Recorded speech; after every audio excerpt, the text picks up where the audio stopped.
I didn't mean to hit that button, my bad. Hold up, give me a second. I'm gonna see if I could hear my voice, and then once it happens, then we're good.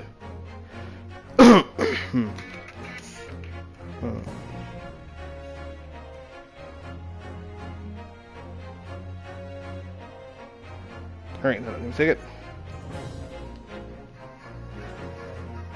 Hear myself. Alright, hold on, give me a second. Okay, I can. Perfect, perfect. Okay, we can start it here. I'm going to give me some water real quick. Y'all give me a second. And I'm gonna turn the light on while I'm at it too. So give me a second.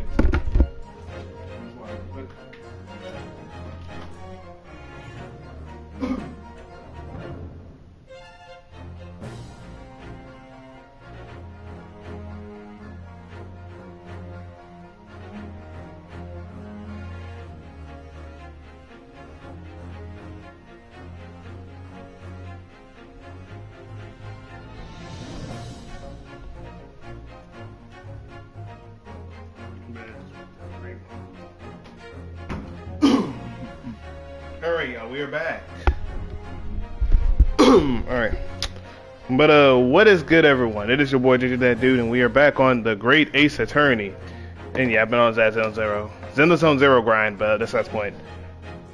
Anyway, let's get back to the matter at hand, though. But, last time we left off, we were in the trial. We were cooking on that trial, okay, ain't gonna lie. I think we only messed up, like, one thing.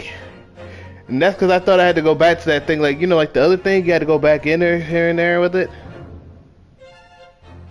But, that's the point, though. But we are good here. We are having to do this trial again. And, of course, we are getting to the bottom of everything. We think that John, not Joan, but John, Garrett Dibb, more like Garrett did it, had something to do with it. You know what I'm saying? So we're thinking it's him. Well, it's technically the wife, obviously. But, like, we don't know if they want to say it's both of them or one of them. Because, you know, the maid is with him. And even though it's his wife, we don't know how that works out. Y'all know what I'm trying to say. Anyway, let's just go back to the Bailey. And then, we just said we were going to at least do the, other thing and they were good. But yeah, we did it? I ain't gonna lie. If I did it like that, I'd be like, I'm goated. And who the heck just texted me again? Dang. Oh, alright.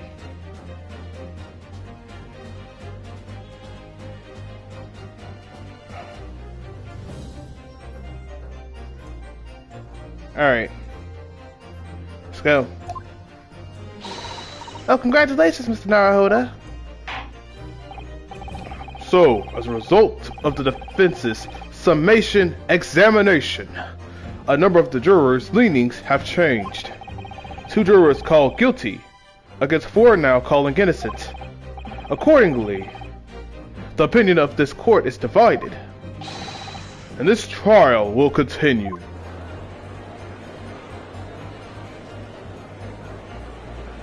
The woman asleep, and the guy's just like, I don't care, honey and sonny.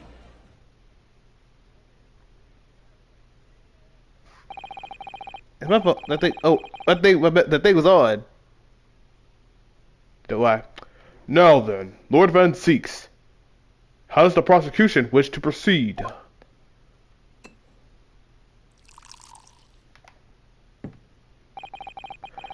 This trial is rapidly descending into a farce. You're gonna throw it or break it. Like a corked wine, the first few sips are bitter enough. He did throw it. But what follows is so repugnant, it's good for nothing save the gutter. If I may, Lord Von Seeks, the defense has just put forward a credible alternative explanation for what happened. Credible? Is that your considered opinion, Fordman? The defense's argument is a joke to which I barely know how to respond. But let me start by insisting that you must all familiarize yourself better with the relative positions of those places being discussed. What do you mean by that? What's angle this time? Okay.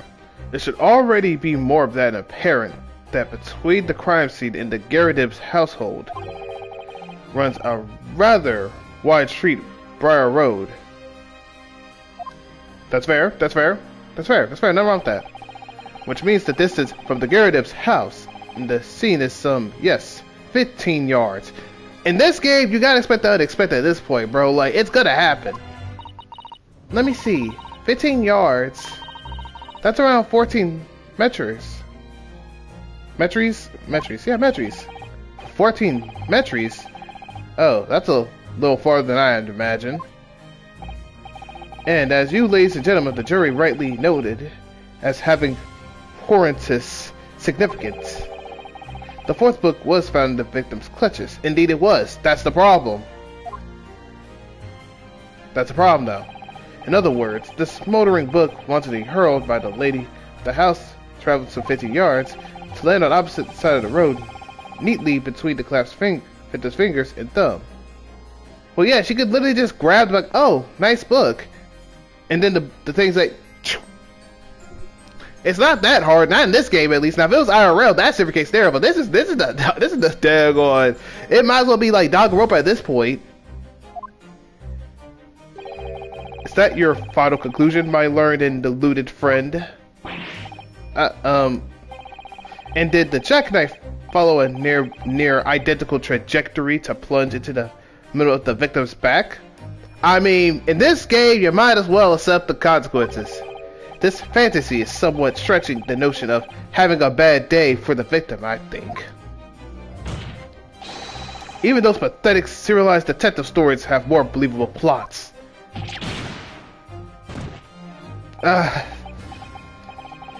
There's nothing I can say to that. That prosecutor loves the sound of his own voice. Misato. Serialized detective stories are pathetic, are they? How dare he? Maybe let's pick our battles here. My lord, might I be allowed to speak? As judicial assistant, you may speak for the defense. Yes, go ahead. The prosecution may consider the idea of fantasy, but what the defense has postulated was believable enough to persuade the jury to change its leaning. And as such, the court has a duty to explore this alternative explanation as thoroughly as possible. Hey man, you can't deny that. You can't deny that. To that end, juror number 4, Mrs. Joan Garridib, must be called to testify and submit to cross-examination. Saints alive! A cross-examination of a juror? Well, I mean, she is the wife. Order! Order! Order in the court! Well, this is highly irregular. It is unprecedented for a member of the jury to be summoned to a witness stand. Objection! This is some crap and unnecessary. Lord Van Zinks! There are already witnesses in the stand whose testimony the defense may further cross-examine. If my learned friend's farcical theory has any truth to it, then both a burning book and a jackknife must have flown through the sky before this couple's eyes. And we must assume they would be able to testify accordingly. What say you, witnesses?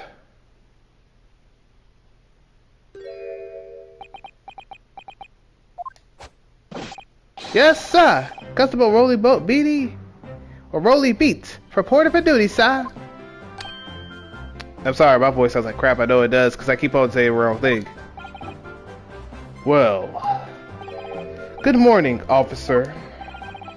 Sorry for dozing until now, sir. I haven't slept for months on account of a villain who's appeared on my beat, sir. Oh, they are so heroic, these London bobbies. Patricia, my darling, I've been neglecting you, but no more. Oh, Rolly, my hero, you make me swoon. Very well. I hereby reject the defense's request. Oh. And order the witnesses in the stand to testify again.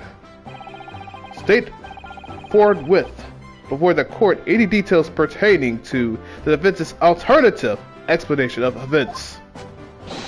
Yes, sir. Oh, brother, this is already terrible. Now we need that wipe. We need that wipe out there. That wipe gotta talk to us. Otherwise, we need John out here. This case has nothing to do with Mr. and Mrs. Garadeb. Believe me, elected Bobby is good for his word. That sounds like a whole bunch of cap.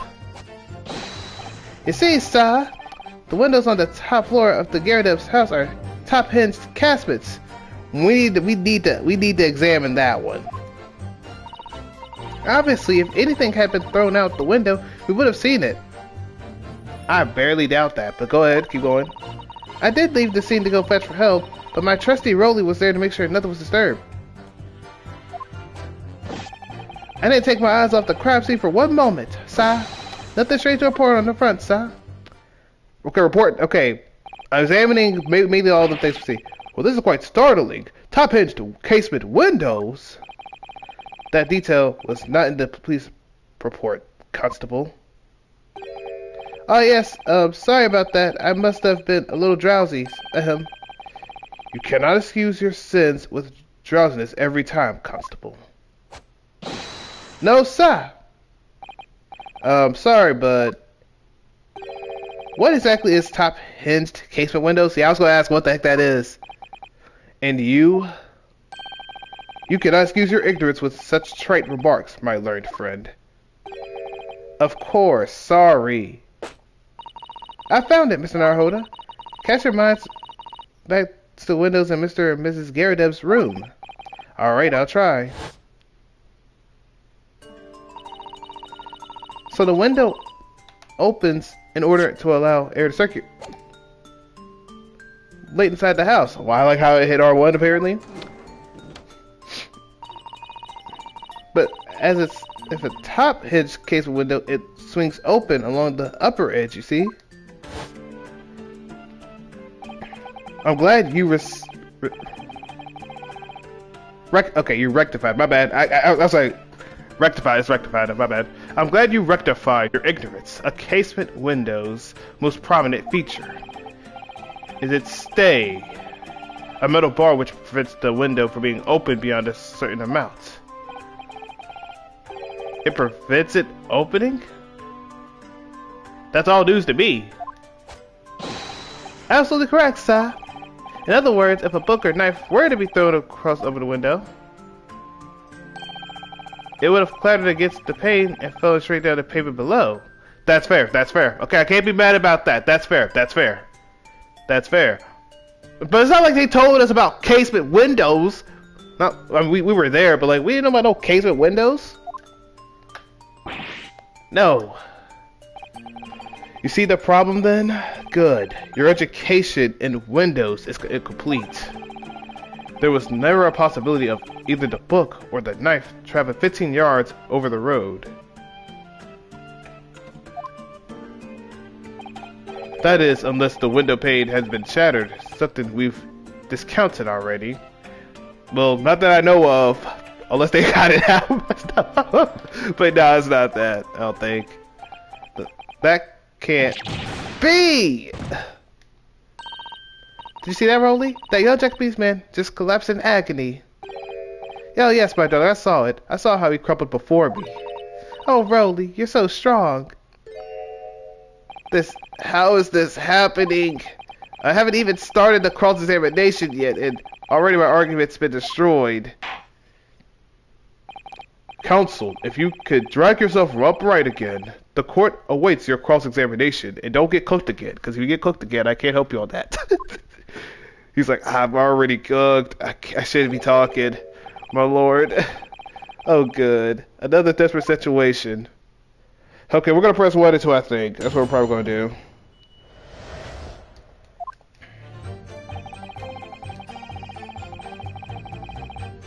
Shut up. Tell me why you think that. How can you say that for certain? A very good question, sir. And the answer is this.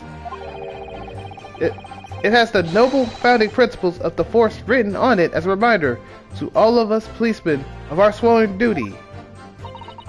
He's shown us that before, didn't he? Did he? I can't say I remember. To patrol the streets of London town and uphold the peace of the common man is what the job's all about. And that's why I can stand here today beside my long-suffering wife and tell you Bobby's good for his word. While rubbing my tired eyes, admittedly, sigh. Oh, Rolly, you're so manly. Of course I am, my darling Patricia. Oh, Pat. Oh, Rolly. Yo, this is gonna be so annoying. Oh, yeah, it's gonna be that thing. No, none of this is what I meant. I meant, how can you say for certain that this case has nothing to do with Mr. and Mrs. Garadeb in general? I say, sir. You should have said so earlier, sir. Yes, well, so, could you answer the question? That was a waste of time, then. Absolutely, sir. I'll answer it to the fullest of my ability, sir. There was a surprising reason why Mr. and Mrs. Garadeb, domestic dispute, can't relate to this case. Before I get into that, sir, just one thing. Yes? I'd very much like you and all your countrymen to understand that great British institution of the Scotland Yard. So I hope you'll take back some tales of us London Bobbies and how we uphold our guiding principles. I wasn't planning on going back just yet. I only just arrived here. So to that end, sir, I'll be happy to lend you my Warwick card for your perusal. But I must warn you, you won't be able to get through it without shedding a few tears. Thank you. I'll try.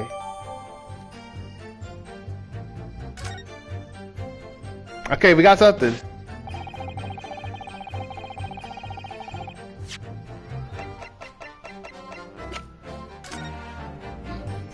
Okay, let me look at this real quick. Principles of policing. A policeman will strive to preserve the peace within his allotted beat. Item 2. A patrolling officer is expected to walk 20 miles around his beat every day for the furtherance of community relations. Metropolitan Metropolitan? I don't really know what that thing is called. Police regulations. Item 1. Any crimes falls under the jurisdiction of the beat in which they are discovered. Item 2. When a crime is discovered on his beat, a policeman must assist with initial investigations and help detectives.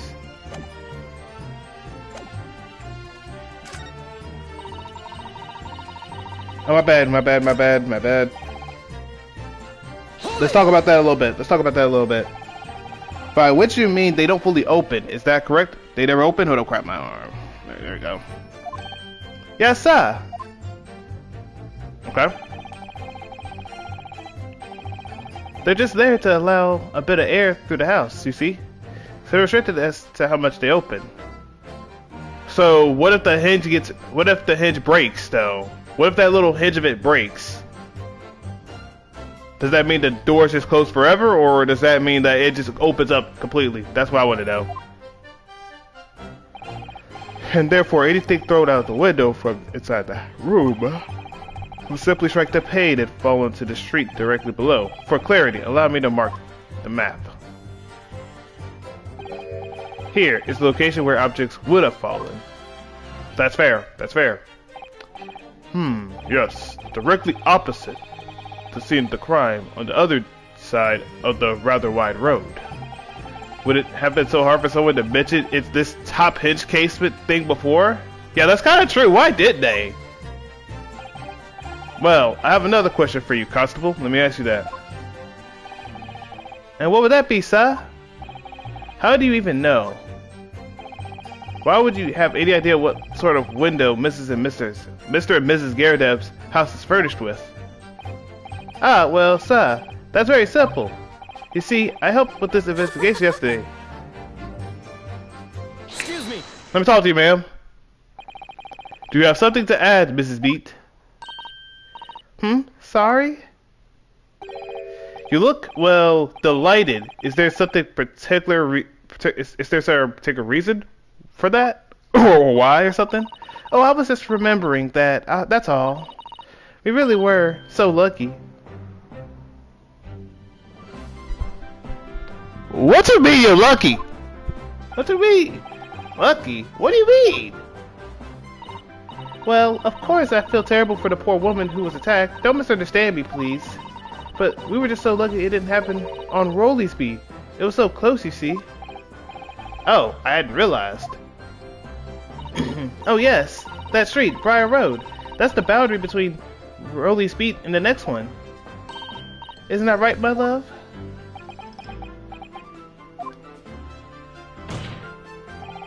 Constable Beat. Oh, yes, that's right. That's the reason I was helping out with interviewing the occupant of the Gyarados household yesterday. Their house is on my beat, you see, sir? That really was cutting it close then. Constable, I wonder if you could clarify something. There you go. If the Gyarados household is on your bead, does that mean that the pavement next to it is as well? There we go. Outside Mr. Gyarados' house? Yes, madam. Yes, ma'am. The pavement on the side of the road is part of my beat. I see. I was unaware of that. Just think, if the woman had been attacked just on the other side of Briar Road, we would have never been able to go for that meal to celebrate our wedding anniversary. But then that is the life of a Bobby, after all. Extraordinary people are Bobbies, tirelessly working for the benefit of all Londoners. Do you know what I think? I think it was the good Lord's way of rewarding my Roly for all his hard work. Don't you think so, my darling? That must be it, Pat, my love. That must be it.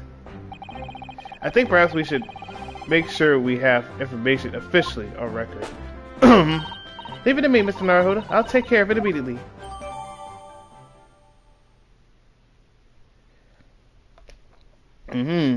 Crap. And now it's my turn, I think. It's your turn.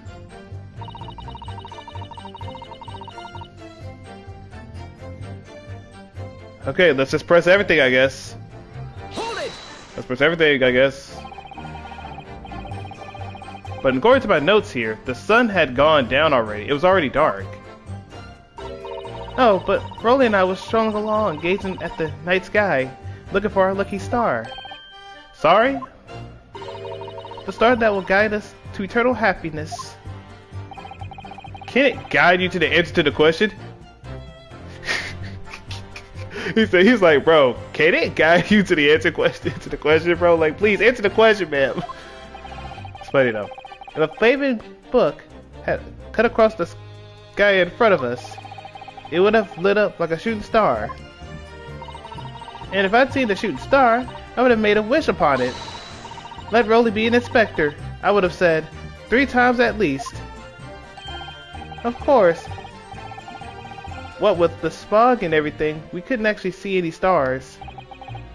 In short, are you trying to say that neither a book nor a knife crossed the sky before you? Yes, sir. That is correct, sir. As sure as the night sky in London is starless, sir. It certainly seems that they're telling the truth. Then we saw the poor woman fall to the ground, so we ran straight over to help her. Sorry, my brain's not having a good day.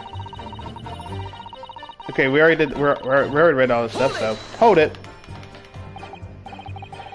Yes, you said that you went to a nearby police box.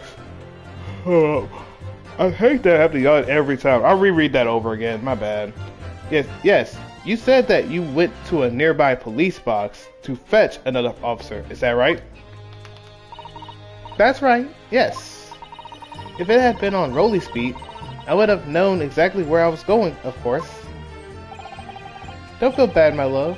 You can't be expected to know the location of every police box on every beat. So Rolly told me the way. Only, I sorta got a little lost on the way. Patricia, my darling, that's why I love you. Your terrible sense of direction is bewitching to me. Oh, brother. Like, okay, y'all got it. Y'all got that. Y'all got that. I'm not gonna lie. You like a Celica Mercury out here. Hey, look, Rolly like his Celica Mercury's out there. And maybe like Zoro's out there. You never know. By Pat.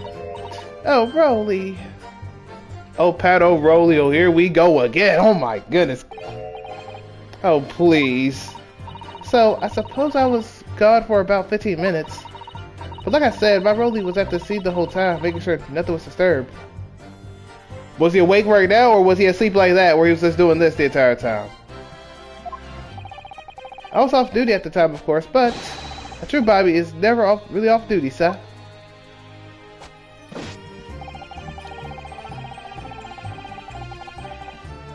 Hold it!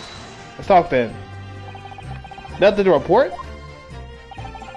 That's correct, sir. I had my eyes open the entire time. Never looked away for a second. No one else approached the scene, and nothing was removed from it. I can swear to that on the yard's honor, sir. Really? That seems a little strange. Beg your pardon, sir? Strange, sir? Seems altogether regular to me. This burnt copy of The Lion's Pride was originally in the Yaredev's household. So the question remains, how did it find its way into the hands of the victim? He says recently. I mean, I feel like everyone in there is low-key racist in this game. I ain't gonna lie. I feel like everyone's racist. Like, I'm not gonna lie. The prosecutor is racist. I mean, the girl might as well be racist. But hey, man, I can't help that. How you doing? Hey, it be like that, though. Can you shed any light on that, seeing as you were at the scene of the crime the entire time?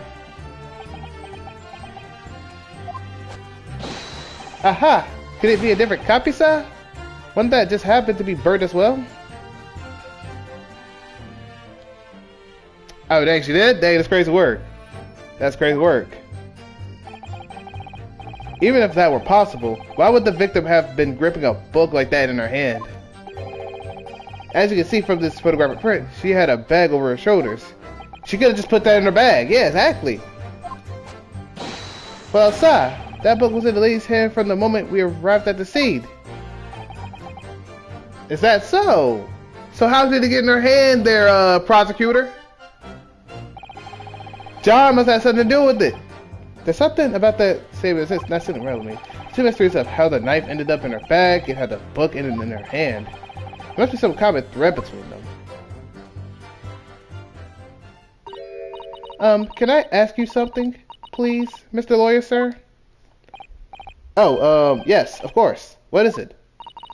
You're doubting us, aren't you? I could tell. What? I wasn't really, I mean, what's she doing? Please, just because I'm a woman, it doesn't make my testimony any less valuable. No, Patricia, you're not going to play the daggone gender card. You're not doing that with me. You're not doing that, ma'am. Stop doing that. She's trying to hit the, I'm a woman, don't treat me like a... Like, stop. We are not doing this today. No. You might just see me as the wife of a policeman, but I'm a woman of my word as I am. Bro, you might as well be the woman and the man. Like, bro, this man's asleep. This man don't know what he's doing. That man's asleep right now. Every time you yanking that scarf, that's the only you can wake that man up sometimes. Unless you yell his name out. Then he hears you. I really don't remember ever suggesting that I doubted you. And plus, I have a judicial assistant that's a woman. I don't think I would be disrespecting the women out here. No excuses. I don't want to hear it. My voice will be heard. Yeah, the only voice that's being heard is him trying to be like, like, bro, I ain't gonna lie, bro. I gotta feel bad for your husband. Your husband just getting yanked and choked out like this every time. Like, you can stop choking your husband out. Your husband probably don't want to be getting choked out like this. My lord, you'll let me speak, won't you? Yes, Mrs. Beat. I will allow you to supplement your testimony, if you so desire. Sometimes the path of least resistance is the stage one. That was a very loud mutter. I heard that! That Japanese man thinks a policeman's wife's word counts for nothing, does he? Well, watch out, sir. I might let you get away with something like that, but my Rolly won't. Duly noted, Mrs. Beat. Please, I humbly ask you to continue. What could she possibly be able to say, I wonder? I know what I saw. My eyes never let me down. My direction is a little off, though. Let's just press it. Press it. Mrs. B, Nobody is questioning what you told us. That's not the problem. I saw it. I did. That evening, I saw it clearly. That little Eastern man with the whiskers and the funny curved back singing away from the scene. Ha. And I know what I didn't see as well. I didn't see a flaming book or knife flying through the sky. All very clear. You said it. You also mentioned something about having poor sense of direction. Oh, yes. Well, that's a little embarrassing, really. I'm always ending up in the wrong place when I've made arrangements to meet Rolly. He gets ever so cross. Excuse me. Let me talk to you, sir. Constable B, is there a problem?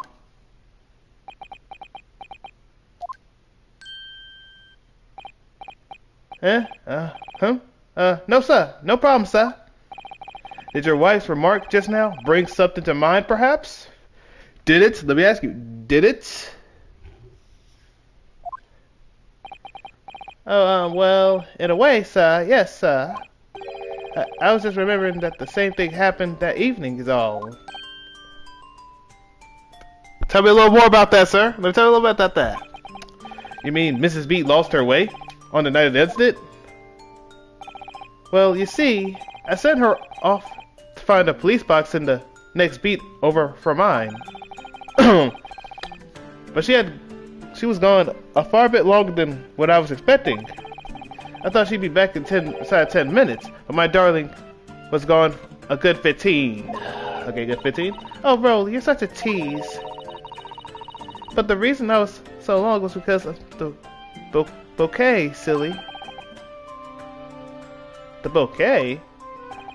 Sorry, what bouquet are you talking about?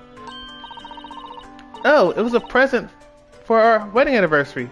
Rolly's so romantic. He saved up for it with farthings and happenings he found in the gutter while doing his rounds. Why not just say pennies? Or unless you're trying to say happiness or something like that, dumb nonsense. Wait. Yes, how romantic. I'd forgotten all about it until just now. Had you, my darling? Yes. But that was just between us. Not talk about it to anyone else, darling. You have to promise. Really? Oh. What was that all about? Constable Beat looked very obviously troubled during that exchange. I'm afraid I can't offer any useful information or insight, Mr. Naruhoda. But I'm quite sure one thing. We have to ask Mr. Beat about the bouquet. Mrs. Beat about it. Mrs. Beat, this bouquet you just mentioned. I'd like you to add details about it in your testimony, please. Oh, really? Yes, I'd love to. Yeah, you're gonna have to. Yeah, you're gonna have to today.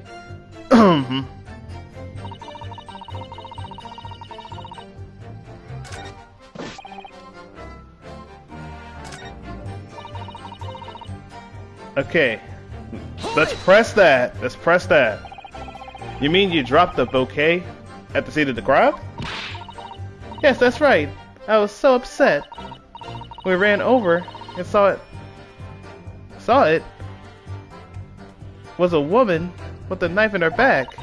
I was so shocked, I dropped the bouquet Rolly gave me. It was in a dark spot where the streetlights weren't casting any light, so I didn't notice at first. And then you went to the police box to report it to the policeman who was on its beat. Yes, and I came back to the scene together with the other constable, you see. That's when I spotted my bouquet again. But the funny thing was, when I went to pick it up, it was nowhere near the victim's body at all. In case you need reminding, Mrs. B, the victim is not deceased.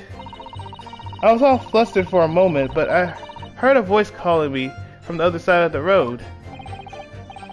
Your husband, I presume, presumably. That's right, silly me. I had gone over to the wrong side of the road, or the street.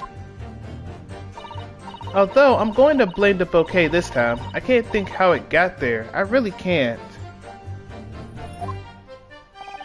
So the bouquet somehow moved from one side of Briar Road to the opposite. Curious indeed. Isn't it? But the worst of it is I forgot to pick up the bouquet up again when we left the scene. The beautiful rose Rolly bought me with that change from the gutter he spent so long collecting. By bouquet, do you perhaps mean this sorry solitary rose? Dang, we gotta do the bouquet like that. I mean, that's not even a bouquet. That's more like a like look at this. That's just more like just a rose. But he did spend his hard-earned money for that thing. I ain't gonna hold you. He did spend his hard-earned money for that. Oh, yes, that's it. That's the bouquet Rolly bought me for my anniversary with those bits of change he found in the gutter. Maybe just call it a rose. Yeah, I agree. Just call it a rose at that point. A bouquet is not just one rose. But look, he spent his hard-earned money for that though. I respect that though. But yeah, that's great work though. Tell us, Lord Van Zeeks, where did you come by the flowers?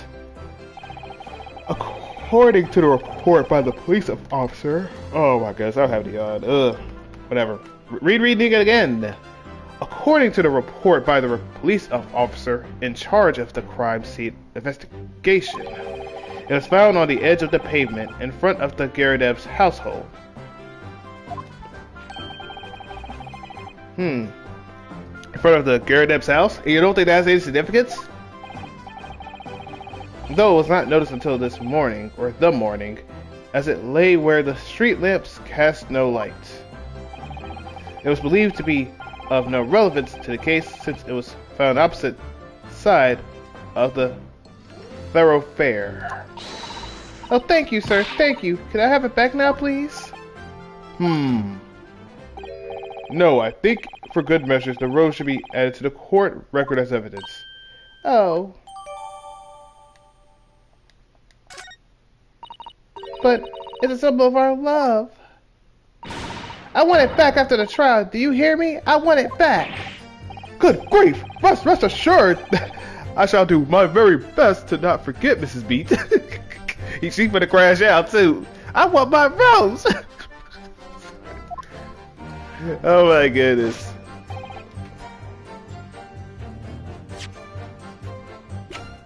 Objection. Let's go ahead and do that, because that's the best thing we can do.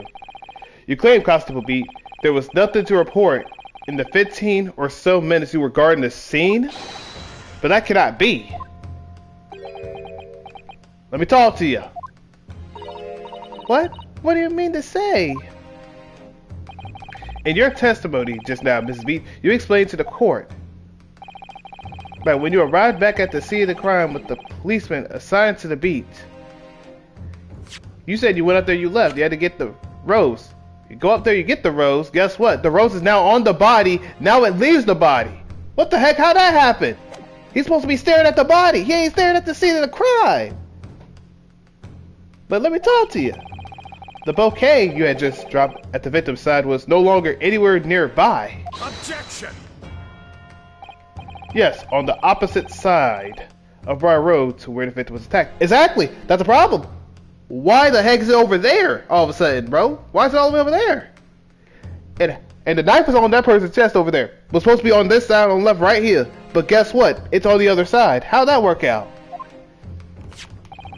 But considering the size of that meager bouquet, if a single sorry bloom can be so described. No doubt it was blown in the wind across the street, back into the gutter where it belongs. Dang! This man just say, this man kind of nasty with it, bro. He kind of dirty for doing that. Hey, but he clean for that, bro. I respect it though. He's like, hey, nah, this thing's trash. Meager. Objection. But if that were the case, why did Constable B not testify to the fact?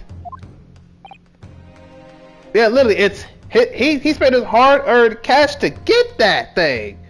How the heck is that? How's that? How you gonna think about it? That's like the flower that he bought. He put that bread on that thing. He spent nothing but pennies on that thing. No one else approached the scene, and nothing was removed from it. And the flowers was supposed to be right there beside her, the victim, I think. Constable Beat swore that on Scotland Yard's honor. But the bouquet belonged to me. It has nothing to do with the case. Shh. Patricia, let me talk. It's my time to cook. I'll let you eat, I'll let you cook. You out there talk about some, your word is a woman's word. Go ahead, let me cook. That's why Rolly didn't mention it, I'm sure. No, because sadly, it's not only your bouquet we're talking about here. More than one thing in this case is mysteriously the wrong way around. But let me talk to you. What are you trying or talking about? I thought you were going to say, like, what are you trying to apply? But no, what are you talking about? Think about it. Besides Mrs. Beat's bouquet, there's Mr. Garadeb's book. Mr. Garadeb's copy of the London's Pride, which was thrown out of the window by his wife. Would have struck the panel of the casement window and landed here on the west side of the street, which is fair. And yet, it's over there. It was actually found here on the opposite side of the road in the victim's head. Meanwhile, according to the testimony we heard, Mrs. Beat's bouquet should have been dropped here at the scene of the crime on the east side of the street. But yeah, but in fact, it was on the west side. Exactly, it was on the west side. But it was actually found here on the opposite side of the road in front of Mr. and Mrs. Garadeb's house. There's no logical explanation for those things, unless someone deliberately moved them.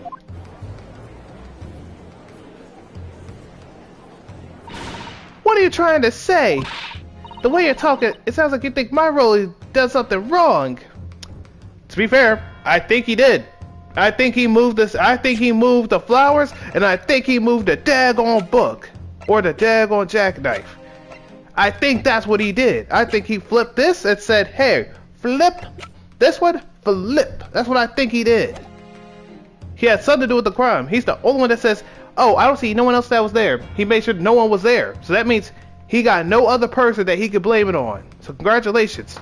It's him. I know you got something to do with it. You deliberately moved it. Don't just a word if that scrawny lawyer says. I know you're not talking. Your teeth should be shutting up right now. Like, I know you ain't talking, Mrs. Joan Garrett Dibbit. Or more to say, Joan Garrett did it. Like, come on now. Look, we already know it's you. You out there throwing them knives out there. You throwing books out there. You got no room to talk. You literally get mad every time someone says something. You literally crash out for no reason. You even smacked your whole man. That's crazy work. Couldn't be me. And you smack a man that's in a wheelchair. That's even worse. What are you on about books and bouquets? Why should we care? It's nitpicking. That's what it is. That's not a skill issue on your end. I mean, this is how I can solve cases. What case have you solved? Oh, good. Mrs. Garadebs comes around. You might call it nitpicking, Mrs. Garadeb.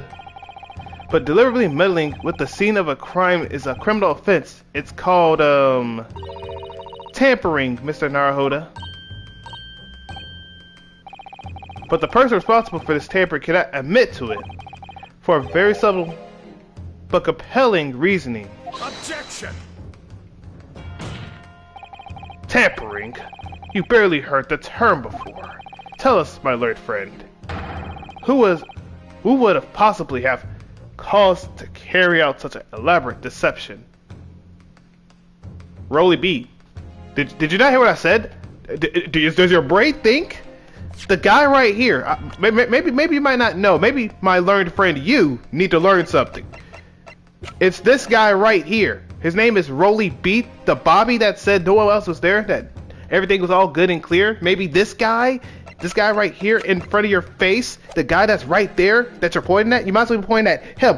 Put that little point to that guy over there, not me. Put it over there to him. That's what you need to point it at.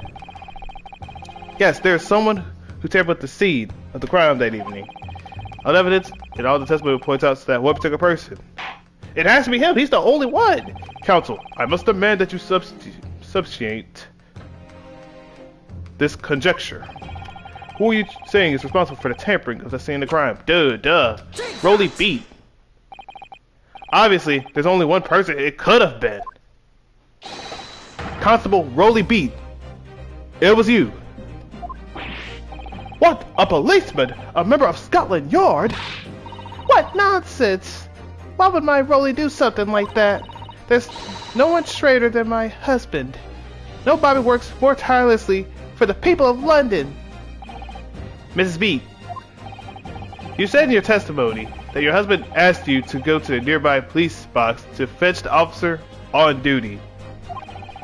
The 15 minutes that you were absent from the scene is the only opportunity anyone had to tamper with it. You're making it up. It's all nonsense. It's all lies. What about the Japanese man with the whiskers? I bet it was him. He did it. If that's the case, then that means your man didn't look at the crime scene. So that's more on him if that happened. He should have knew something was happening at that point. Objection. Let's talk about it though. If that was true, Constable Beat would have seen him do it. Exactly, and he would have said something. Oh. And forgive me for pointing out, but when you dropped your bouquet, Mrs. Beat, it was after the defendant had fled the scene. Well. Objection. First, you make accusations about the landlord and his wife, and now you incriminate a policeman as well. But your accusations lack one very important thing. Tell me, you claim the crime scene was tampered with. Okay, go ahead. But there is only one reason anyone would commit such a reckless crime: to hide something. Indeed, you're right. He did, probably. That's right. He's right. But my husband and I were just happened to be there, that's all. So why would we have anything to hide? It doesn't make sense. You've offered no motive for this alleged tampering. And until you do, your accusations are nothing but empty threats. Constable Beat had a very good reason for wanting to tamper with the scene of the crime. That's the key to this entire affair. Mr. Narhoda, have you managed to solve this mystery? Counsel, you have made a very serious accusation against a London police officer, a Bobby nonetheless. If you are mistaken, I need not to point out that your reputation as a lawyer will be irrevocably damaged.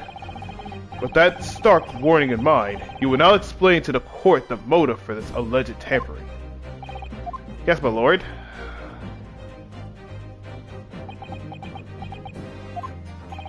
Constable Beat, motive for tampering with the crime scene was to hide where the victim fell.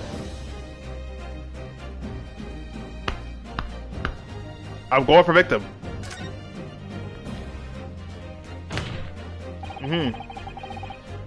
Alright. Where the victim fell to the ground. That's where the Bobby had to cover up at all costs. What? Where the victim fell? You mean where she was attacked? What are you talking about? We told you at the very start, didn't we? Okay, let me ask you a question, ma'am. Let me ask you a question. When you have bad sense of directions, right? If you have bad sense of directions, I'm pretty sure you're not gonna understand where the person's body was at. And you could just be like, oh, I'm gonna get the thing, don't worry. Doop, doop, doop, doop. Grab the body. Doop, doop, doop, doop, doop. It'll take a long time though. You can probably pick it up and then put it on the, put it on the other side. It's not that the woman was bleeding or nothing. Come on, go on now. What are you talking about? We told you at the very start, didn't we? On the pavement of Briar Road, we saw it happen, remember? Yeah, there's both sides of Briar Road, you dum-dum. There's two sides of it, genius. This side and the other side. She could have been right here and then got put over here. You have bad sense of direction. You literally could just be caught slipping. Right here to right here. It's not that hard to make that. I mean, she is kind of on the heavy side, I'm not gonna lie, but like, come on, man, I'm like that. Come on, I'm cold like that. Come on now, it better be that. It better be that. If it ain't that, I'm kind of cooked. I ain't gonna lie to y'all. But come on, that gotta be me, bro. That gotta be me. Come on, I gotta be on the right step. Or the right direction. I'm praying I am. If I'm not, I'm kind of getting cooked right now. Right here. As if anyone else didn't already know. That's certainly what everyone has been led to believe. In fact, that isn't where the victim was stabbed at all. What? What? Yeah. Why do you think he shook for? He already know he's cooked. I'm beginning to wonder where this tumultuous trial will end, Counsel. If that's your assertion, then the court is dying to know, my Nipponese friend.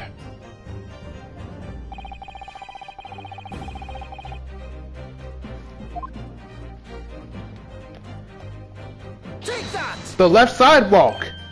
But that's on the opposite side of the road. Exactly, yes! Why do you think he did it the other way?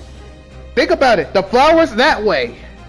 Think about it, the flower is on the bottom left, I think.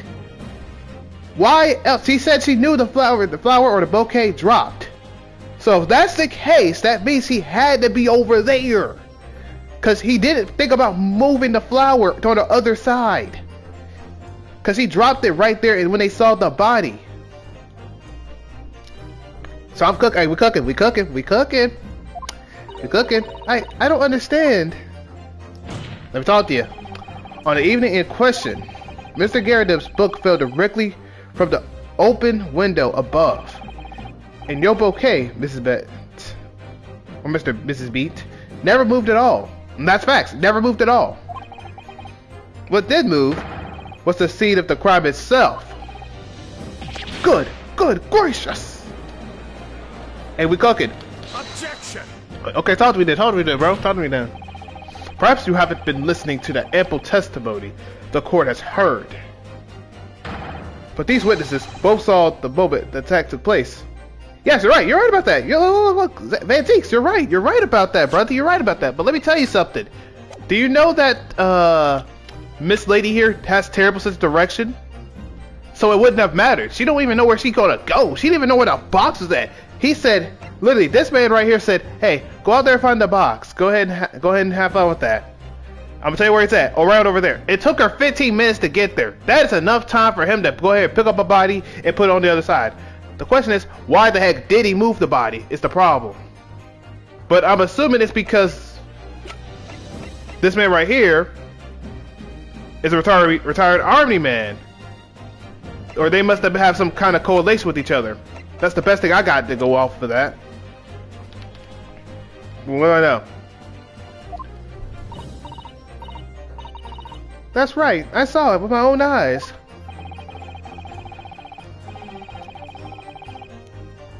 Okay, hold up.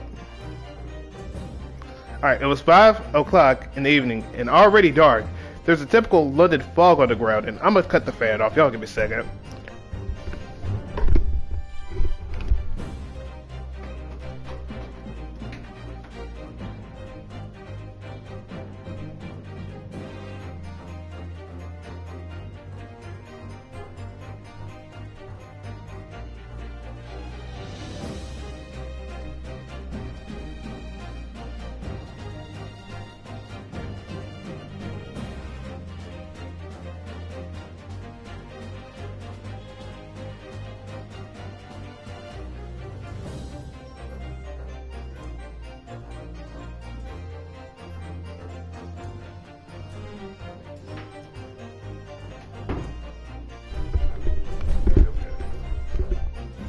There we go. We cooking up, Spark. We cooking up.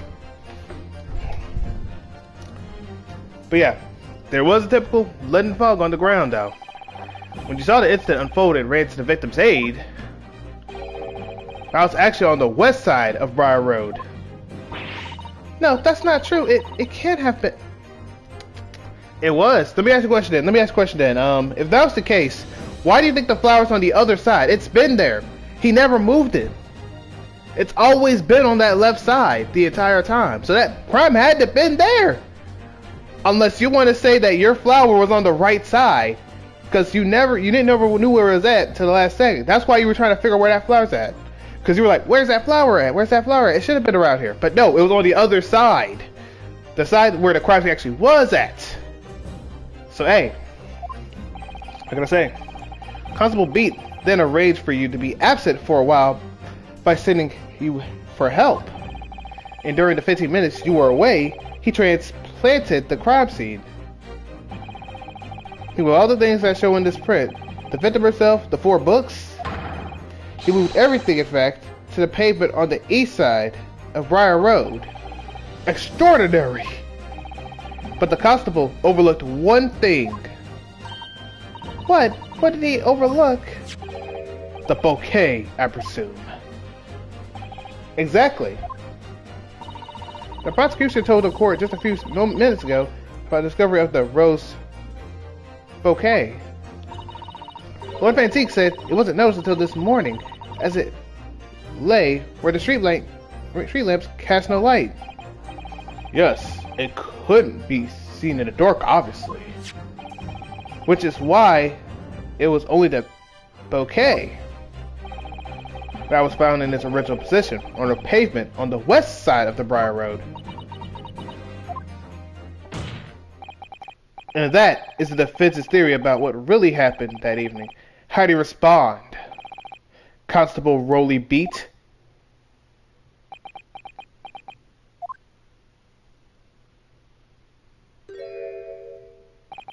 Well, I'm very sorry. I didn't mean to nod off again, but I haven't slept properly in a month. Did I miss anything important? Oh, Rolly. It isn't true, is it? But the lawyer says all lies, isn't it? I know it is, because you're the most upstanding, righteous man I know. I had a dream. A terrible dream. All the things I did that night. Everything come out.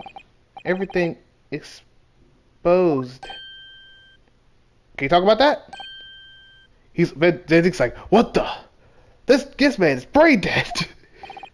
Only it seems it wasn't a dream at all. Good golly! Order in the court! What on earth is the meaning of all of this? Oh, Rolly, why would you do something like this? Moving a corpse is a criminal offense, isn't it? Wishing the victim dead should be one too. Yeah, the victim ain't dead. It's just that she got a little, Constable, explain yourself. Why would you do this? As a respected member of the Scotland Yard, your duty is to protect the good people of London Town. I cannot say, sir. What? Get this man hanged! I really am ever so sorry about all this. For damaging the Yard's reputation, for everything. I have a possible explanation.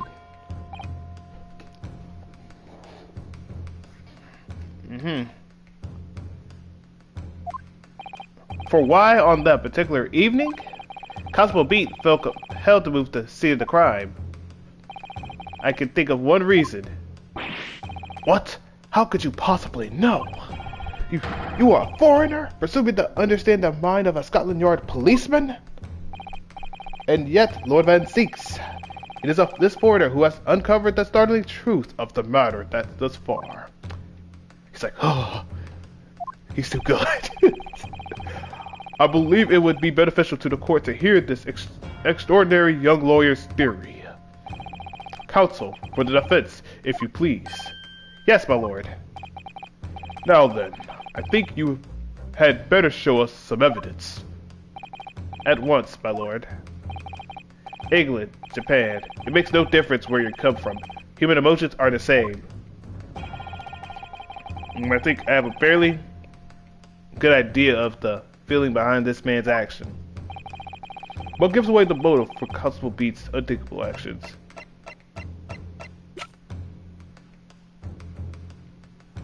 That's the best thing I can think of because it's his duty. Take that! It's his duty. I realize that I'm a foreigner. In this land, I have only just arrived from Japan, which is why all this information about, alleged so-called Bobbies is completely new to me.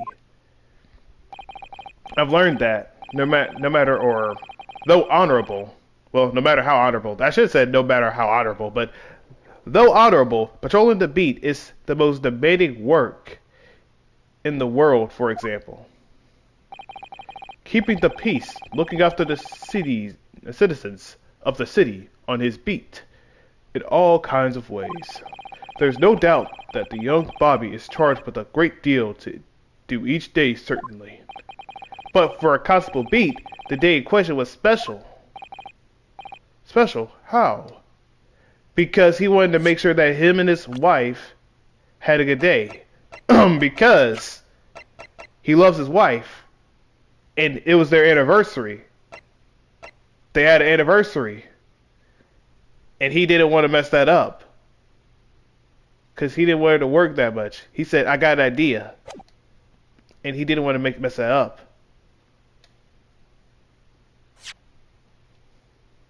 Because he didn't want to work. On account of this bouquet, my lord. Oh, yes. It was our very first wedding anniversary. Exactly, I think you get the point. Constable Beat had worked so hard to be able to afford this simple gift for his wife, and was looking forward to taking her out for a celebratory meal. When he and Mrs. Beat stumbled upon a crime along Briar Road. When he saw that shadowy figure through the fog collapse on the pavement ahead of them, what must have gone through the man's mind? But sir, just on that one particular day, I was looking forward to celebrating my wedding anniversary. Mrs. Beat put up with a lot being married to a Bobby like me. I wanted to show my dear wife how much I care. That's what he did. See, hey, you got it. This is the warrant card that Constable Beat offered to Lynn to me earlier, which thank you for that. I appreciate the hospitality, sir. Inside, among all the rules of patrolling policemen, it says, when a crime is discovered on his beat, a policeman must assist with initial investigations and help detectives. Aha! Constable Beat. Is that, or is that not the reason why you moved the whole scene of the crime that day? Yes. Everything you said, it's alright. So that's it. It was all to do with the boundary of your beat. Oh. Exactly. To summarize, the incident actually occurred on Constable Beat's beat. Oh, good gracious! Constable, do you realize the gravity of what you have done? It was the first time since I became a copper that I'd ever cursed God. Stay close to me, Pat. The criminal could still be lurking somewhere. That's what he said. As I ran over to the scene, had every intention of doing my duty as a police officer. We've got to report this to the station as quickly as possible.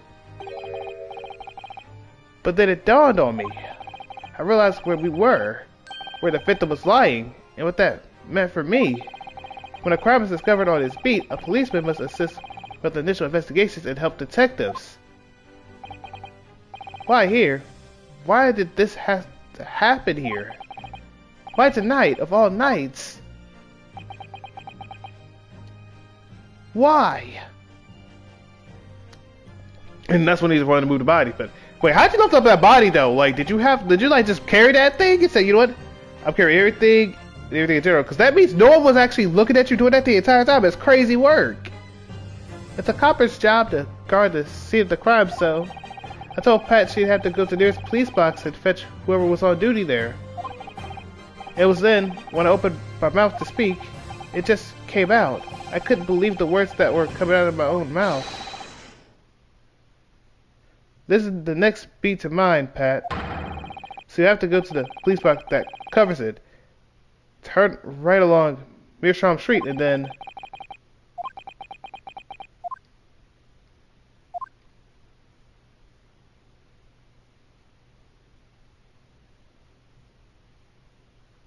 She out there crying. She's like, how you gonna do this to her?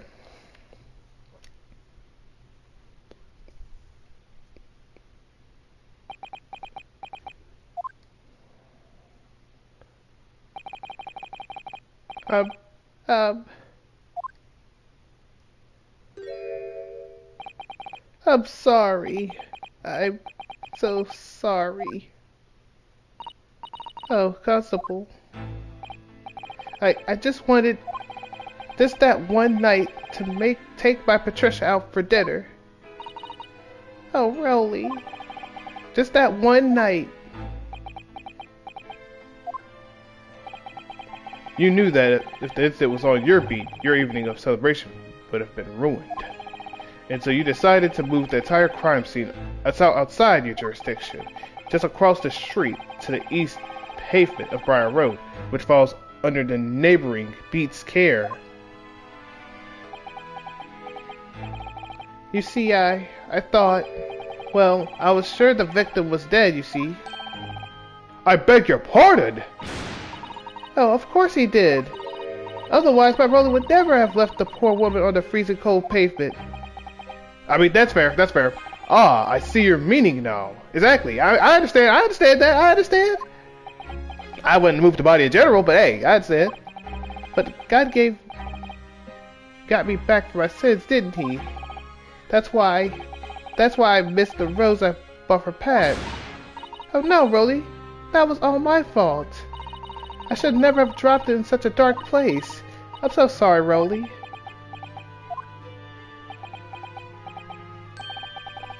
And can you tell us, Constable, how many books did you move from one side of the road to the other in total? 4 it was. Yes, sir. Definitely. 4. 3 of them dropped by Mr. Natsumi. The 4th being the one that fell from the window outside in the Garadev household, of course. But what made you place the book in the victim's hand when all the others were scattered haphazardly around, I mean?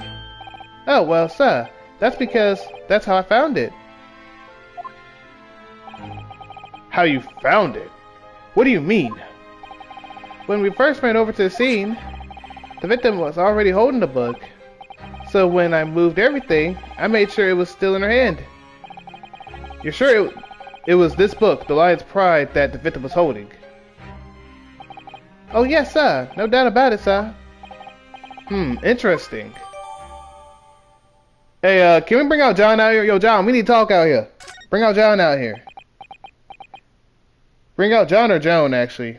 One or the other. We need John or Joan. I might get Joan because Joan's actually here, actually. We might go either or with this. I thought it was an open and shut case at the time, you see. There were only 2 people at the scene, and Pat and me both saw it happen. However, which way you looked at it, it had to be the fellow who ran off who had done it, I thought. I couldn't see the harm, really. I didn't think moving it over the road would make a jot of difference. I suppose this is for me now. I've had it. My lord.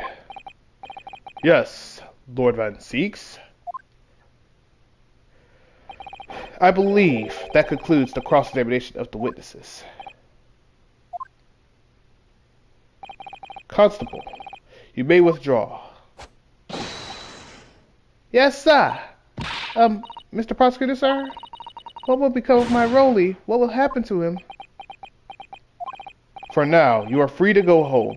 The police will contact you in due course. Please, don't punish my husband. This was all my fault. It's because I'm always moaning at him coming home late. Leave it now, Pat. Let's go home. I'm tired. Alright then, my love. One last thing, Constable. Sir? Let this be a lesson to you. In a criminal investigation, every detail matters, however insignificant it may seem to you. Yes, sir. Carve that lesson in your mind. and never again make the mistake of tampering with the scene of the crime. Never again, sir. You mean to say? Leave now. This trial's not over yet. Sir. Hey, see, he has good heart. He has a good heart. He's like, hey, look, just don't ever do it again, though. Well, quite a startling revelation, I must say. Whoever thought of a third party transplanting the entire scene of a crime like that?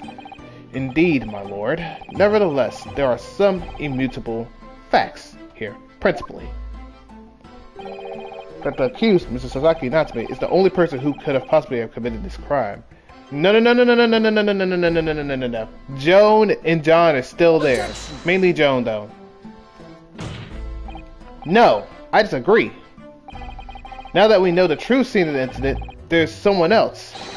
Another person who could have been responsible for the knife in the victim's back. Forgive me for being presumptuous, but I believe the prosecution is probably well aware that this possibility already. Lord God sakes, it's not true? Very well. Name the person, if you will, if further investigation is warranted.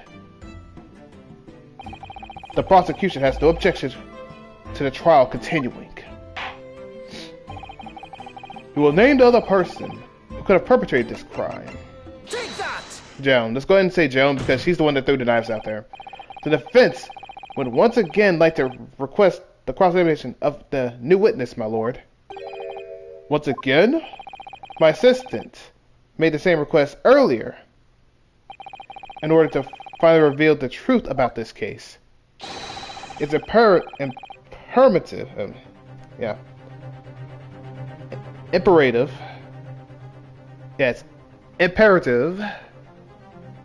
that we cross-examine juror number 4, Mrs.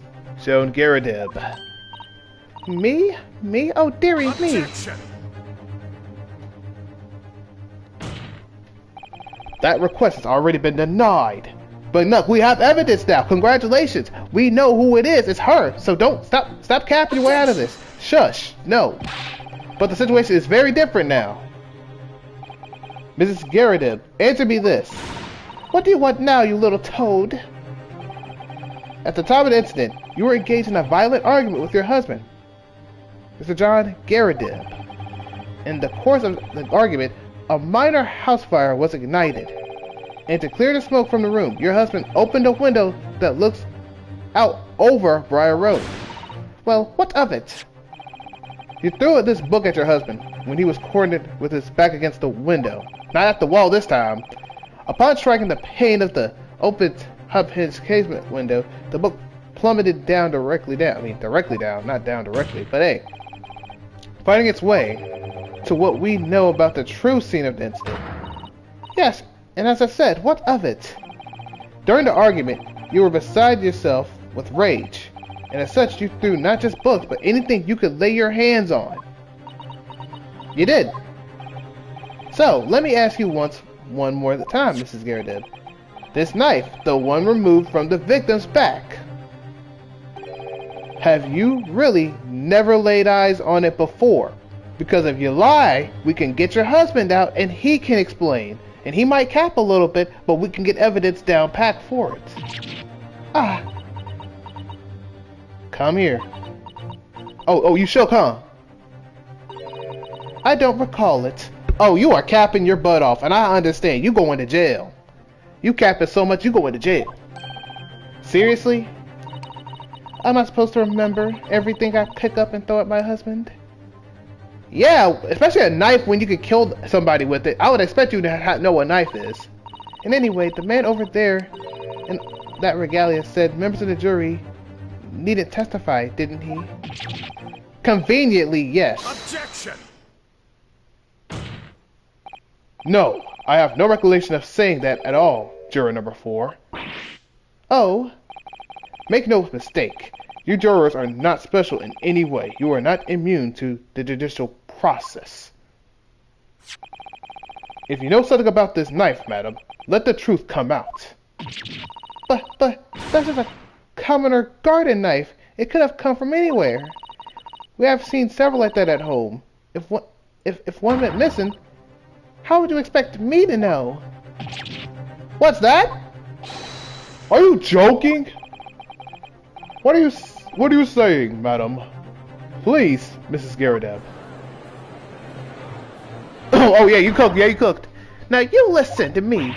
I refuse to believe all this nonsense. I couldn't bear the thought that I'd injured someone. Do you hear? I couldn't bear it. But you can't tell. You were angry. You were crashed out central. Everyone was like, oh, brother, this woman stinks. Oh, the poor woman. So, yes, I want evidence. I want to see hard evidence if you're going to insist of this being my fault. Yeah, how do you like it when I say it? Okay. You're going to have to prove to me that I threw that knife, if that's what you think. Okay, go ahead.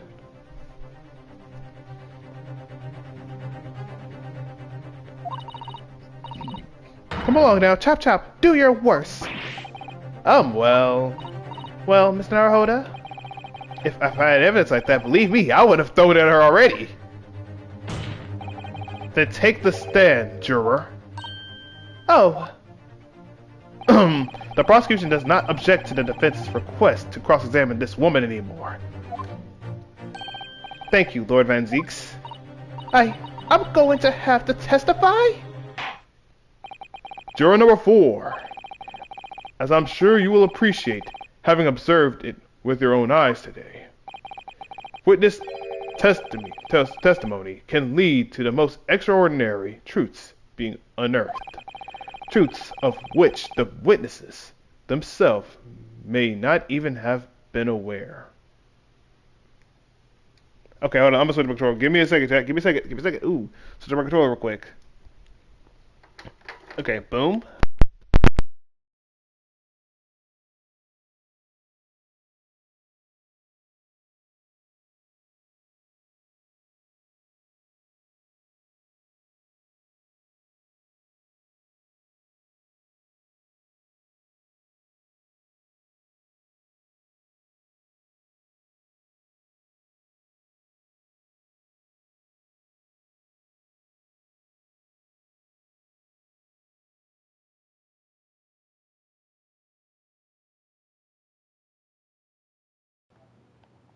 There you go. All right. Let me see if I can hear myself. Sorry, I got to make sure I hear myself.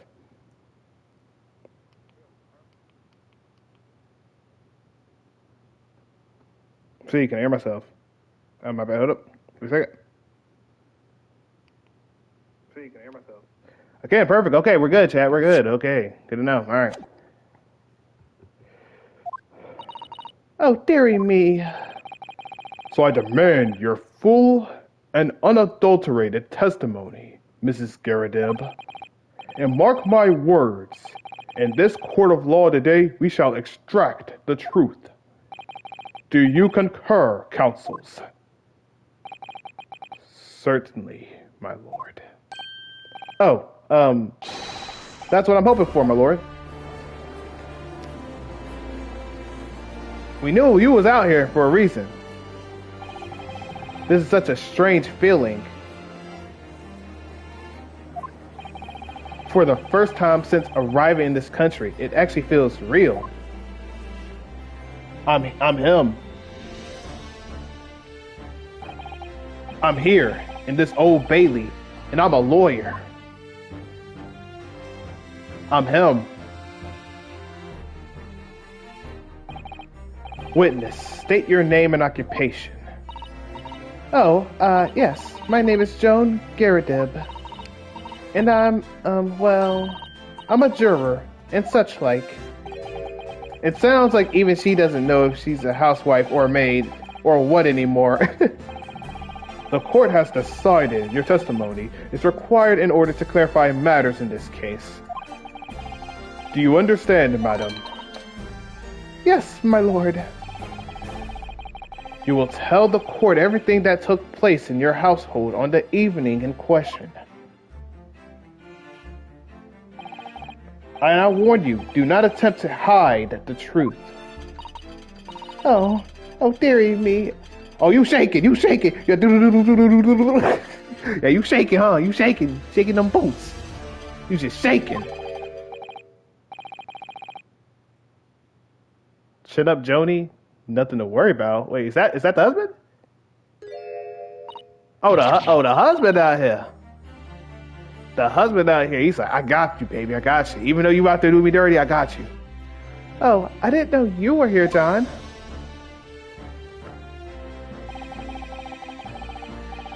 Wasn't only you in the room that day, old thing, was it? Rather think I ought to testify as well, don't you? But what about your knee, dear? Don't you worry about that. Hardly notice it. I'm not the sort of chap to leave a comrade to face disciplinary action alone. Oh, John. I presume you are Mr. John Garridib. Yes, sir. Former 2nd Lieutenant of the 3rd Regiment of the 4th Northern Humberland Fusiliers, sir. See my fair share of action, and now living the quiet life, as it were. The quiet life, where you're not engaged in an incendiary battle with your spouse on the day in question. Ah, well, yes, ahem, quite. I believe this may represent a first in the proud history of the British courts. Calling a juror to the witness stand is unprecedented. However, the court will hear your testimony now, juror number 4, and that of your husband. You will recount clearly and concisely the events in your home at the time of the incident in question. Okay, I'll give it a second. Sir, at once.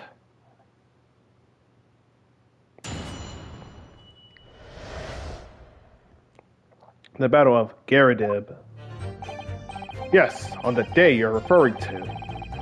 The wife and I did have a bit of a skirmish. Can't really recall the reason now. Knocked out a candlestick over and set the fire to the carpet. Soon had it out, though, and got the window open. Meanwhile, I was picking up whatever I could find to throw at him. Plenty of knives around our place. Can't say I'd notice if 1 or 2 were missing, I'm afraid. If that belly thing in the victim's back really was one of ours, you'll have a job proving it, I think. That's fine, okay. It sounds as though it was quite the battlefield in your household that evening. Last night you were getting cooked. Although, it seems rather entirely one-sided assault, it seems. The enemy caught us on the hop, sir. Had no choice but to dig in and take defensive measures. To be honest, if the enemy had kept shelling us for another minute, we'd been toast. Of course, a veteran such as myself is only too aware that on every battlefield you're just a gnat's whisker from death at any moment. Are we still talking about marital quarrel here? Well, I must say I'm dubious that this testimony will shed any light on the origins of this jackknife. In combat, one's focus narrows, such that surroundings are barely noticed. The witnesses may not have been able to offer anything more than what has been already. This may be already a dead end. Antiques may well be right. Well, whatever the chances, we only have this last cross-examination to cover the truth, Mr. Naruhodo. Yes, I'm afraid so. Very well, counsel. Begin your cross-examination.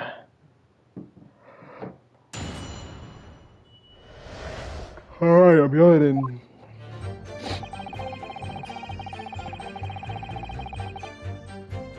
We already know the reason, but we're gonna wait on that. And it has to go over and set the fire. Okay, that's good. Hold it! Okay, let me ask you about that real quick. Even though the room was on fire, as far as I was concerned at the time, good. It was more important to extinguish my anger than the flames. When a woman wants to throw, she must throw. Sounds like what a woman would say. Go ahead. Got anything to say about that? Yeah, you don't? Understandable. This is the most certainly not true of a suicidal takedown, Mr. Naruhodo. How did she know I was thinking of that? Well, I mean, You kind of thought me for no reason. So please cast your mind back and try to remember. Was a knife among the items that you threw at your husband that day? In all honesty, I don't recall. But I feel I must point out that I'm no monster. You don't want to say nothing about that? I think she's a monster. But that's your wife, I can't say nothing. Let me see. Some bread, a cabbage, garlic, a towel, and a sponge, a napkin. Excuse me. Let me talk to you, sir. Do you have something to add, sir?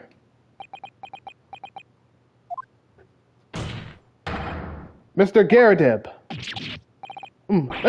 Don't shoot. Oh, sorry. I beg your pardon? Did your wife's remark just bring something to mind? Nothing of any significance. No. Just that the barrage of projectiles that old thing launched in my direction was somewhat more solid than she implies. Book, bricks, and the fire poker, I seem to recall. Ouch. And the woman's aim is uncanny. She landed directly with everybody. Ah! Good grief, woman! We're not at home now! This is the court of law! Like, dang, that's ridiculous. Oh, dearie me. Ever so sorry, dear. What's she even doing with a teapot in here anyway? Honestly, John, I would never have done such things at you, obviously. Well, take a look at this then. How do you suppose that happened? Huh? Your pipe, sir? Had this thing in my hand as usual at the time of the onslaught. Not to clean out with one of her soft projectiles, she did, yes. And when I went to pick the thing up, it was broken into two. I'd like to see a sponge do that sort of damage. I ain't gonna lie, if a sponge does that much damage, I'm not gonna lie. That woman's a menace, and she's just needing to stay at home at all costs and stay away from you. I see, your pipe was broken. It would have never have been sent flying unless it was hit by something pretty solid. Anyway, I managed to bandage the thing up for now. You're one to exaggerate, aren't you, dear? Ma'am, you slapped the man so hard his face had an imprint. I don't think you have any room to talk. I wonder what we should make of this account. Crap. Yeah, I think we should, it should be important. The defense believes Mr. Garadeb's remark just now could be of great significance. Or just now, to be of great significance. Objection! To what grounds? This war veteran's words only tell us one thing. Betray a fairy wife, and pipes, as well as hearts, may be broken. Hey, I mean, that is one thing you could say, because, hey, I ain't gonna lie. Hey, a woman, let that woman not have that fairy. That fairy will go crazy. A woman's wrath will be your end. I'll tell you that. A woman's wrath will be your end. I promise you that. Her wrath literally was out there slapping people in the face. And look, the only one who dodged that was that man that was in the stands. That man was dodging. That man was dodging that stuff. He was weaving that stuff. But it happens though. Sentimental wisdom, perhaps, but hardly worth of adding to the formal testimony. There you go. Indeed, common sense, one might say. Might one? In that case, would you at least permit us to examine the pipe, sir? Well, I don't see why not. Oh, dearie me, there you go again, trying to ingratiate yourself with a young lady. Very well. The court will accept the gentleman's pipe as evidence. I hope I didn't speak out of turn, Mr. Naruhodo. No, you're perfectly fine. You did good. Good job.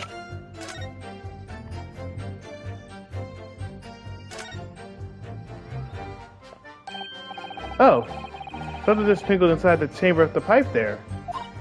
Yes, I saw it. Something stuck in there, I think. Let's turn it over and give it a shake. What's this? A tiny fragment of metal. It looks like the tip of a blade or something.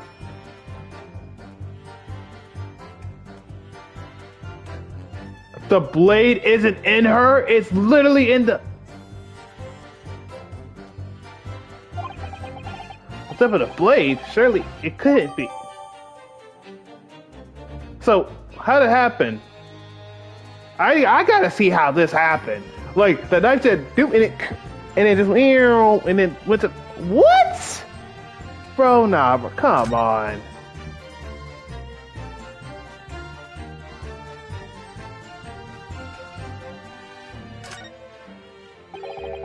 Looks like to be in a sorry state with that bandage around it, doesn't it? But for some reason, it feels slightly ominous to me, like it's trying to shout out a warning. Probably because of the same blue with Mr. Gyarados' dressing gown. I suppose it must have considerable sentiment value to Mr. Gyarados. Given that he's gone to some trouble to repair it like this, either that or he can't afford to replace it. Understandable, he probably can't replace that thing.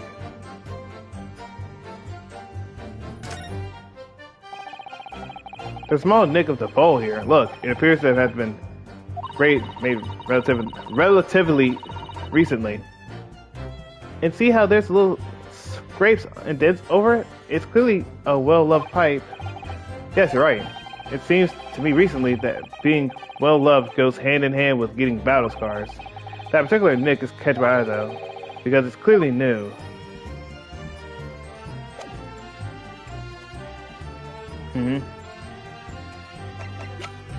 And we check, and that's where this comes into play, because this thing was cut off from this, and it is by a little nick of it. Oh, look here, Miss Naruhodo. Just at the tip. A small piece of the blade appears to be missing. Wait, part of it's missing? That could be wrong, but it just got a feeling. You remember this? Ah, that's a tiny fragment of metal that we found inside Mr. Gyarados' pipe. Yes, and we just maybe... Oh my, it's a perfect fit. Somehow, I just knew it. Okay, so the question is, how does it work? Because she was stabbed with it. How does that work? That makes no sense to me. I was just feeling rather disappointed for you that your request was turned down. Oh no, it's fine. Thank you, Sato-san. We have to do evidence to work with. But we should examine it carefully, which I already did.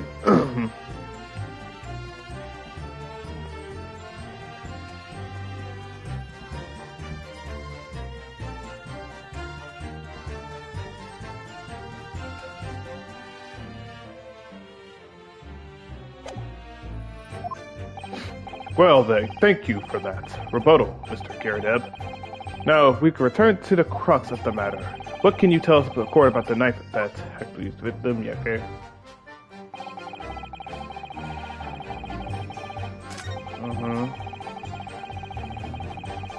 Okay, proving it. Yeah, we can prove it. Objection. We can prove it. That's probably what you want me to press anyway, so yeah, we got that. Mr. Gyarados, can I ask you to take a good look at this, please? You can ask, but I can't see a bally thing. You can't? Used to call me Dead-Eye Deb. Back in the regiment, of course. But that was some time ago now. Even when I'm trying to enjoy a large print book by the fire these days, I struggle to tell a B from a D and a P from a Q, to be honest. Dang, it's kind of tough. Oh, he does. Dear me, it's rather wearing because being asked about every other letter and every word. You must be very duzzy. I ain't gonna lie, that man really dirty for that. He said, nah, bro. You must duzzy. What is that? A tiny scrap of metal? Yes, almost certainly from the tip of the blade. And what may appear at first to be just a tiny scrap is, in fact, a crucial piece of evidence. Interesting. And where did the defense come by this evidence? It was lodged in the chamber of Mr. Gyarados' pipe. My pipe, you say? By Jove, I wonder how that got in there. And what precisely does this fragment of the metal signify, Counsel? Are you suggesting that this is some way related to the matter of the stabbing on Briar Road? Yes, it is. I am. What? When you put it together with another piece of evidence already in the core record, I believe this tiny fragment of metal will unravel the whole truth of this case, my lord. Dang, you need a crate? That's crazy work, but I understand. You appear rather confident in that extraordinary statement, counsel. Very well then, present the pertinent evidence to the court. What evidence, when paired with this fragment of metal, allegedly reveals the truth of this entire case? Take that! This is the knife that was found in the victim's back. I think we all know about this because we've been doing it the first time in the case. So hey, if you look closely, you will see that there is a small piece at the tip of the blade that is missing. A common issue with that inferior blade sold at unsavory street markets. Criminals who use them regularly leave the tips lodged in their victims' bones. Exactly. That's the point. And what of this particular knife? No doubt its tip has suffered a similar fate, now languishing somewhere near the spine of the victim. That's the problem. Objection! That's the problem. No, that's not the case. The tip of the particular knife's blade is the fragment of metal we discovered in the chamber of Mr. Garridev's pipe. Good grief, Lord Van Sakes! I don't believe it. The knife from the crime scene and this fragment of the metal are a perfect match. Good golly gosh! Order! Order! Order in the court! Is this some sort of Eastern sorcery? What is this? This is no magic, my lord. This is a miracle. A miracle? So Van Zieks has figured it out, has he? Counsel, explain this extraordinary coincidence at once. Yes, my lord. The crucial point we have to ask ourselves here is when did the fragment of metal find its way inside Mr. Garridev's pipe?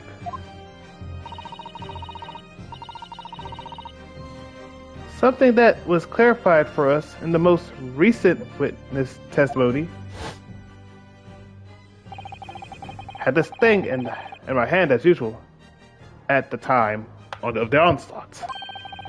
Not cleaning out with one of her soft projectiles. She did, yes. It would never have been sent flying unless it was hit by something pretty solid. And she's shaking. Oh, dearie me.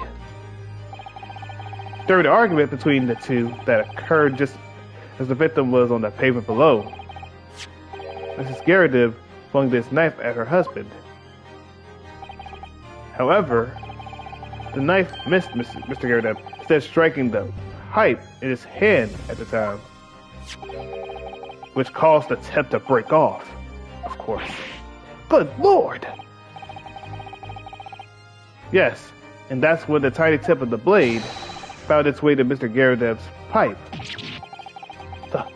The chances of that are 1,000,000 to 1! And yet there are no other credible explanations for how the tip of the blade ended up in your pipe.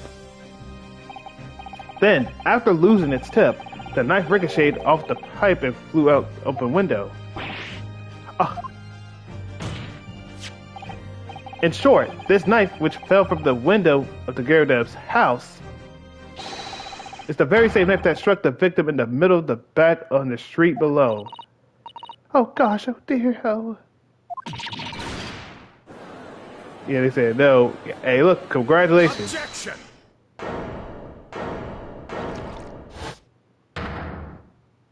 This game is rigged! I knew it! He's like, I knew this game was rigged! A full-bodied theory, I'll give you that. Elaborates. What's the problem? What's the problem here? You want another piece of evidence?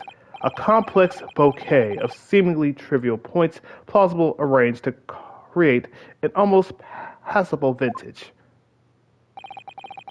Allow me to toast my learned friend's characteristically Nipponese approach to following his arguments. Sorry? But after all, it's just a theory. The bottle, I fear, is corked. Because you see... Nice move, though. It's spoiled by an insurmountable inconsistency. An insurmountable? What? Lord Van Zinks, explain yourself. What is this inconsistency you claim to have identified? An inconsistency of the simplest nature, my lord. The victim was found with the knife planted in the middle of her back. Yes, in her... Ah. Dang! That's right, you silly little man. See, you smacked him. Look, you talking about you good? Look at that slap! Now, Jono thing, why are you getting so excited for about? Let's consider the basic facts of the case once more. The victim was walking along the pavement before being stabbed in the back from falls to the ground. If the knife was struck her from above, there's no possible way it could have planted itself into the victim's back. Dude, let me give you one way you can do it. Let me give you something. Let me help you out. Let me help you out, sir. Let me help you out. Let me help you out. Let me help you out. Let me help you out. Let me help you out. Let me help you out. Book. Oh, book fell. Doop. I go to grab. Stab. Boom. Boom. What's the point? What else? What else do you need? What else do you need? That's your evidence. Congratulations. Why are we still here? Like, why are we still here? Why? Bro, why are you saying, bro, we got the evidence on deck. This man can't stop us.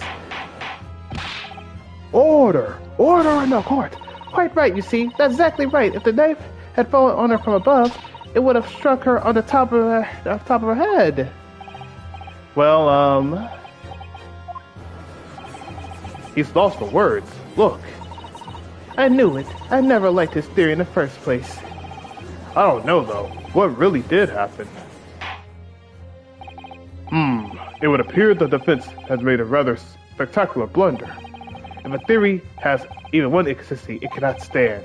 Your theory, my learned friend, is history. Dude, are we forget? Okay, can I ask a question now? Did you forget about the book that she grabbed? Because you could pick up the book. I was so sure we were on the right track. But now the way has been blocked completely by just one simple inconsistency.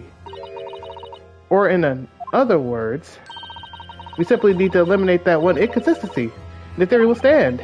Mr. Sato. You mustn't worry, Mr. Naruhodo.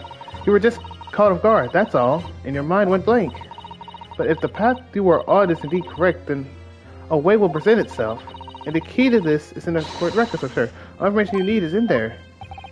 It seems you have nothing to say, my Nipponese friend. Well, your silence speaks volumes. Acceptance that your theory is flawed. I have an idea. Objection. Let me talk to you. This inconsistency doesn't mean I was on the wrong track. It means that I need to sharpen my mind and dig deeper for the truth. It's a test. Yes. If the knife fell on the victim from above, there is no way it could have hit her on the middle of the back of the head. Under normal circumstances, that is. What are you implying? Counsel. There is a piece of evidence in the court record that can explain this inconsistency. That can explain how the knife that fell from above could have pierced the victim's back. We already have the answer. Goodness. Utter madness. Surely this must be the last time. Counsel, present the evidence of which you speak. It's easy. We already know what it is. This is the last inconsistency.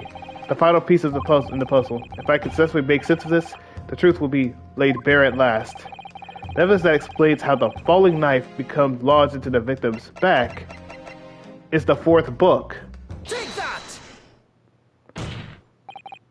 The fourth book found at the scene. That's the final piece of evidence that the defense will present. The burnt book? Yeah, think about it. That was the thing that fell down. Guess what? She had that thing grasping in her hand the entire time.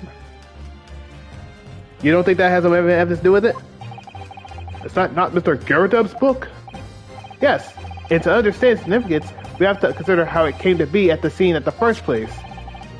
This photographic print clearly shows the book in question, and the victim holding it in her hand. But as we all know now, it was the police constable that put the book between her fingers like that. But did you hear what he said the first time? He said it was always been in her hand. Quite so, as part of his wholesale transplanting of the crime scene to the opposite side of the road. That's true. However, for his testimony, Constable Beat made an extremely enlightening statement on that part. But what made you place that book in the victim's hand? And he said, "Oh, well, sir, that's because that's how I found it. When we first ran over to the scene, the victim was already holding the book. So when I moved everything, I made sure it was still in her hand." In other words, the victim had already picked the book up on her own volition. And clearly, that must have been before she suffered the knife wound. Well, I should say so. After being attacked with a knife, I don't think she'd have been doing much of anything. So the question becomes, why did the victim have the book in her hand? By Jingo! I think I'm beginning to see what may have happened now. Oh, dearie me. We know that book fell from the top floor of the Garadub's household onto the pavement below, at precisely the moment that the victim was walking past. Yes, at exactly that moment, at that point, the young woman was walking along the street in the light fog, when all of a sudden a book fell right in front of her. The book I threw? Yes, Mrs. Garadub. And what do you think the woman did? What would you do if you were walking along and suddenly a book landed in front of you on the pavement? Well, I really can't imagine it, but I suppose she might have reached down and picked the book up. Indeed she did. Yes, that's exactly what the woman in fact did. She picked up the book. Oh heavens! And when the woman reached down to pick the fallen book up, what position would her back have been in? That's right, facing the sky, completely and utterly defenseless. Then, in the very next moment, while the woman was still bent over picking up the book,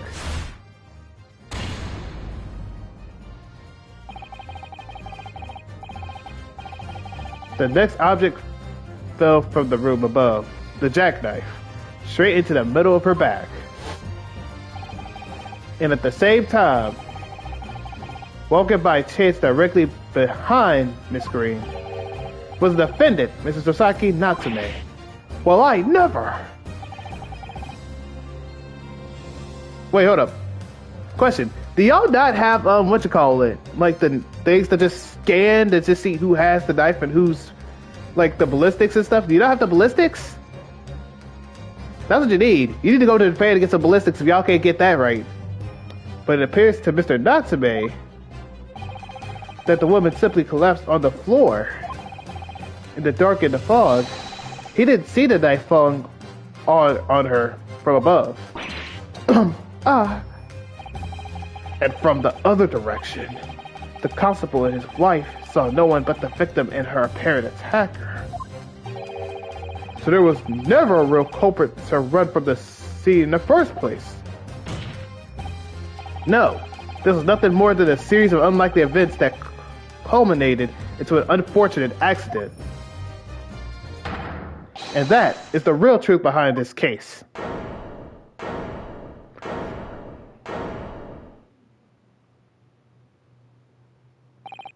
Well, Mr. and Mrs. Garrideb,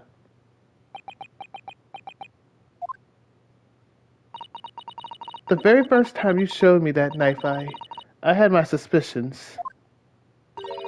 I wondered if perhaps it might have been something like that. There, old bean. Poor Mrs. Garrideb.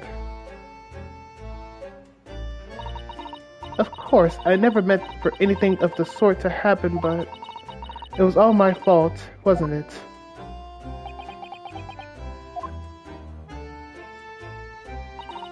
I take full responsibility. I let my anger get the better of me. I threw that book, and I threw the knife as well. That's a good woman of culture right there. John dear, it's alright, I know. I'm ever so sorry. Truly. She says she's sorry and then she just... My back hurts! You're breaking my back here! Dang, his back is hurt. Bro, your back is hurting, sir. You don't even have to carry that. You don't have to carry that. Your back's broken already, bro. Your knees are messed up. Now your back's broken.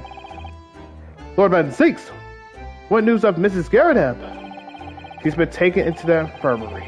It would appear that today's events had left her in an especially flustered state. However, I believe she will recover in due course. There is no cause for concern. Yes, unbeknownst to themselves, they caused what could easily have been a terrible tragedy. They shall have to prepare themselves for the consequences of their action.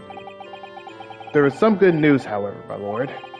It just had word from the hospital where the victim is being treated. Her condition is improving steadily, and the doctors believe she will regain consciousness soon. It's strange. We've been talking about the victim all this time, but we never once met her. How wonderful! The woman is out of danger, it seems. Yes, that is good news. So, Mr. Sasaki, Natsume.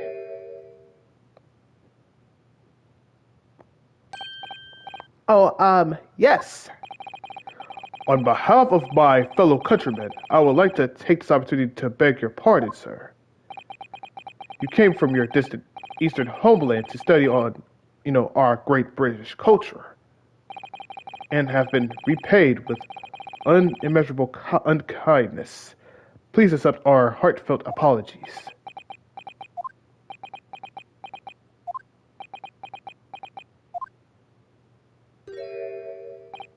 No, it is me who should be begging for your pardon. Oh no, Mr. Natsume. That evening, when the young woman just collapsed on the pavement before my eyes, I jumped into the wrong conclusion again. In my confusion. What conclusion, sir? I was sure that the woman was dead. Yes, Kazumi said the same thing, didn't he? He thought she had been killed too. I suppose she would have looked completely lifeless.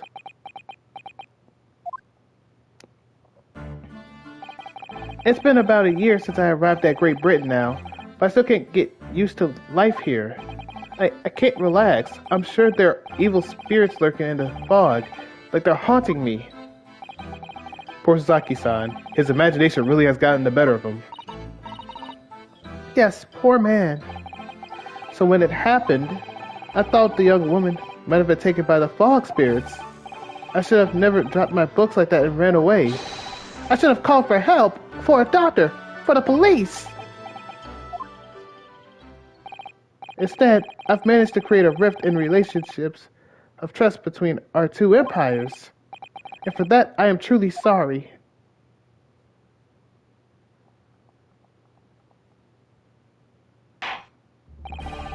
One could indeed say that some sort of mischievous spirit has been at work out here, I think.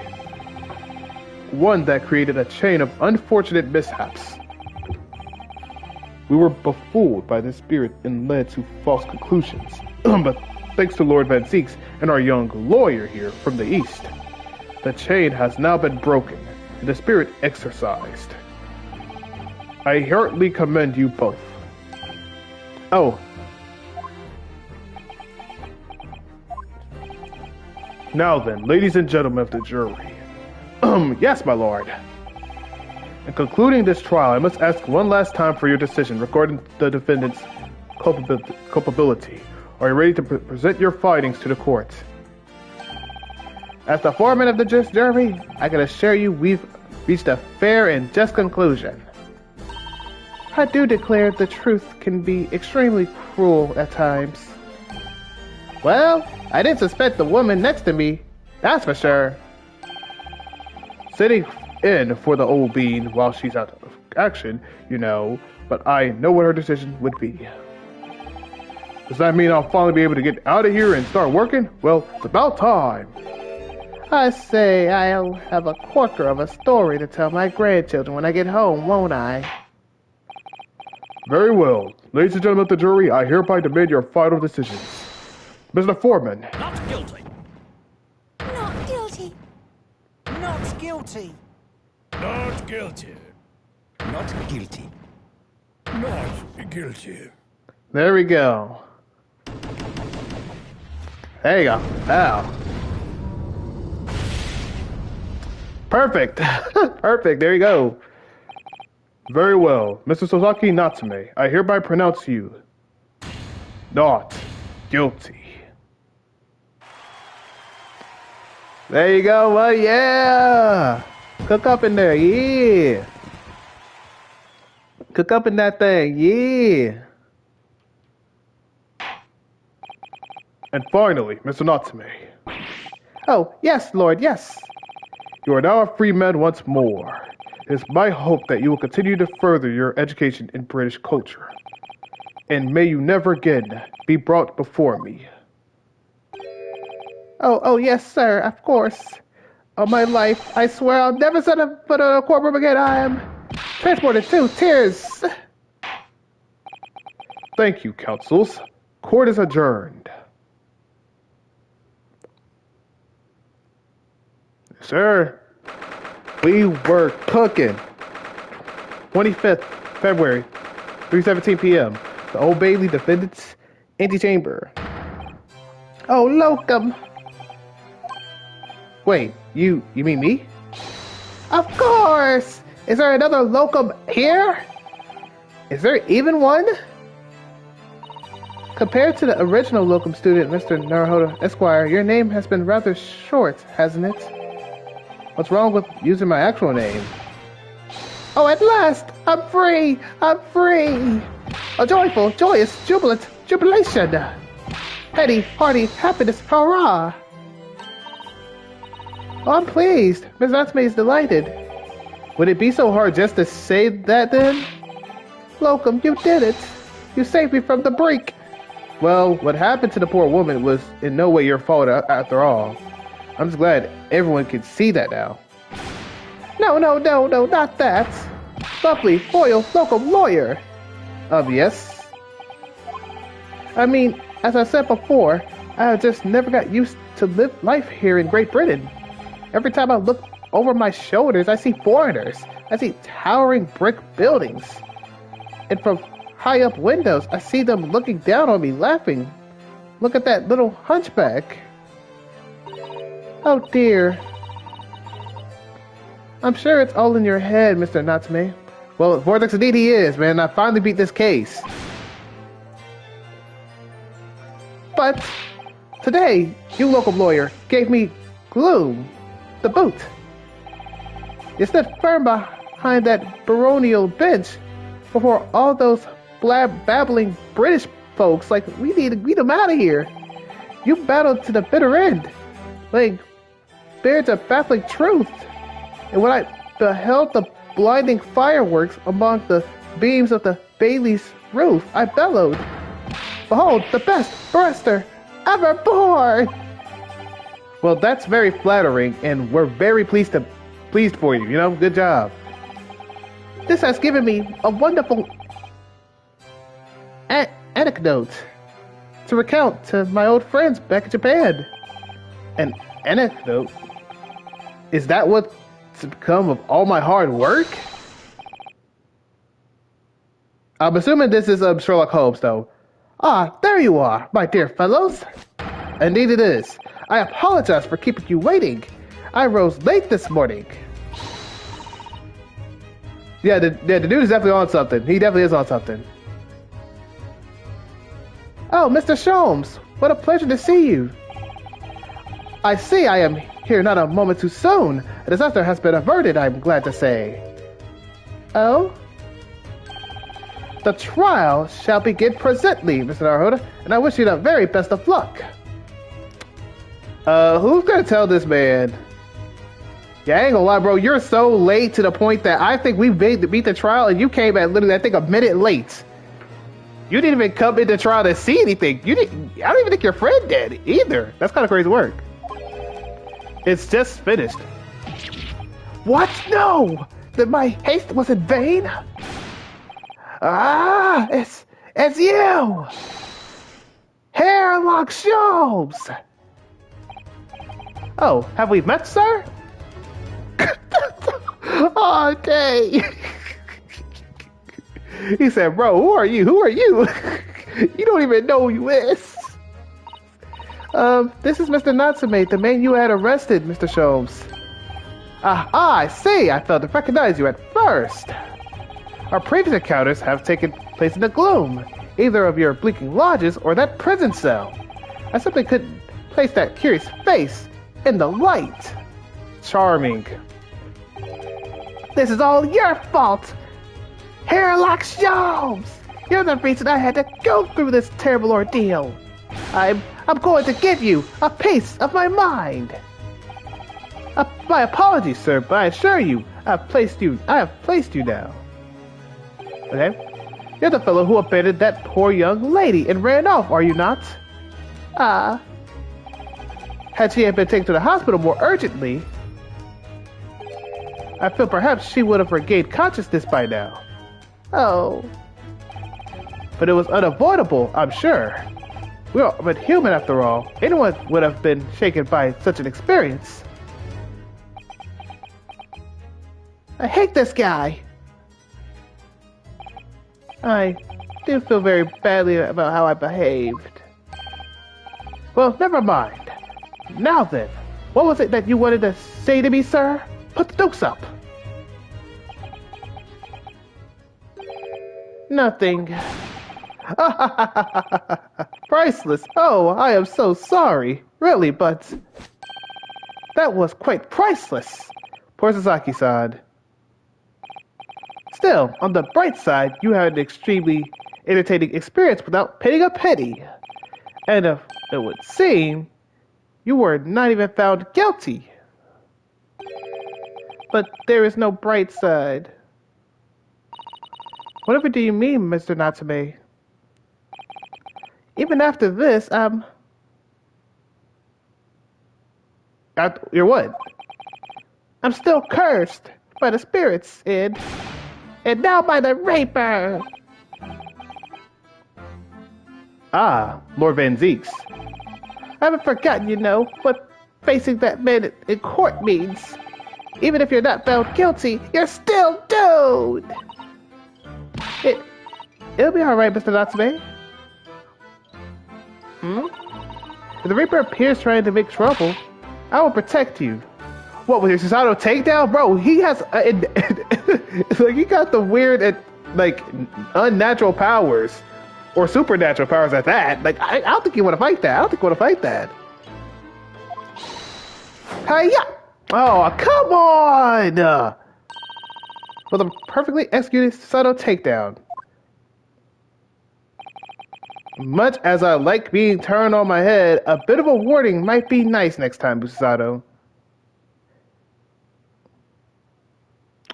But yeah, I appreciate being taken down and put on my back. I appreciate it. So, Mr. Natsume, what do you intend to do now? You mentioned something about recounting your experiences to your friends back in Japan? Hey, no one's at the shoulder, bro. You're good. Yes, I intend to return to my homeland soon. Oh. It has already been a year since I arrived here in Great Britain. I've visited universities, libraries, bookshops. I've been honored with the tutelage of professors. I've learned so much about the wealth of literature here. In the city it has shaped. Oh, there you go. My brain was like, wait, what the heck's this? Like, I'm about to say, this word makes no sense. This sentence makes no sense at first. And I've come to realize that it is my calling to sail home and tell my fellow countrymen about it. That's very touching, Mr. Natsume. Or, in perhaps less veiled terms, you wish to withdraw halfway around the world to escape the terror of the Reaper's curse. That's not at all! The more I learn of literature, the more this strange feeling claws at my insides. I feel compelled to return to my roots and attempt to pin at work of my own. Oh, I see. A work of literature by Saki-san. It honestly could be an interesting read, but look, I would leave too. Because Mr. McGilded, even though he was guilty, he got killed instantly.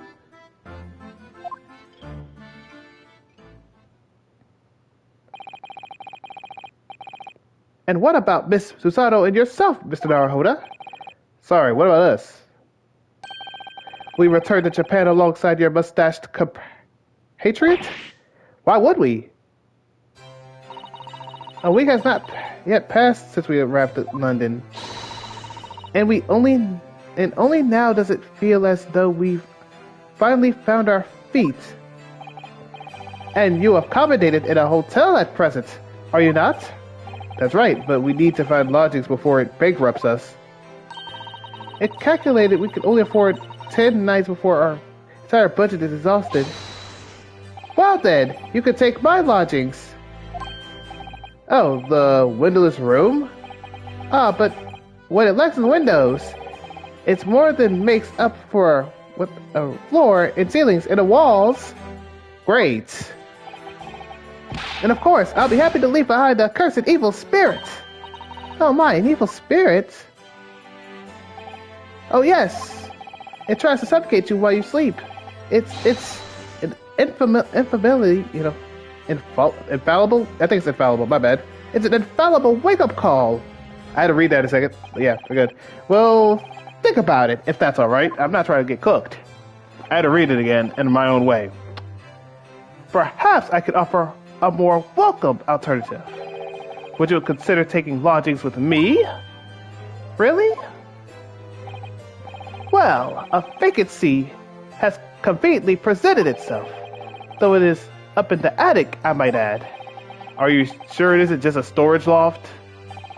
I spoke with the landlady this very morning on the matter of price, and Iris is cleaning the room as we speak. You must come at once. I presume you have no luggage to speak of. Oh, this is simply wonderful. What an honor to be invited to take lodgings in the great detective's office's attic. I'm too overcome for words. So suggesting we look elsewhere is out then. Then it's settled.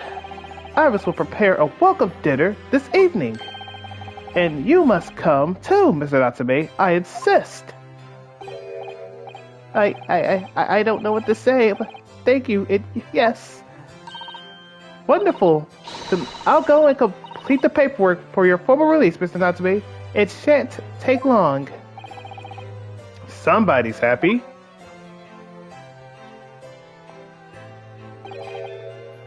Welcome. I knew that you wouldn't let me down.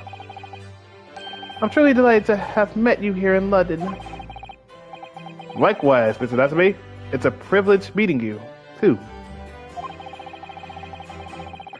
It's a shame that we're going to have to say goodbye so soon. I've come to realize that I belong in Japan. But welcome, we'll meet again one day. Yes, I'm sure. And hopefully by then, I'll be a successful lawyer. Hopefully by then, I'll be a successful author. Well, my dear fellow, our carriage appears to have arrived. Shall we go, Mr. Naruhoda? Yes, Mr. Sholmes. I have little doubt Mr. Natsume will be released in time for dinner this evening. And so, With Sosaki-san's innocence successfully established, we rode with Mr. Sholmes to what was to become our second home, or our new home, 221B Baker Street.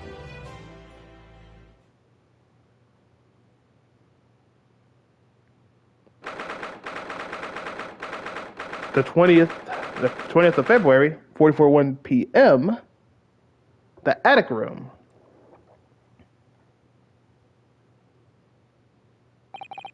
So this is to be our new office, yes. Our office?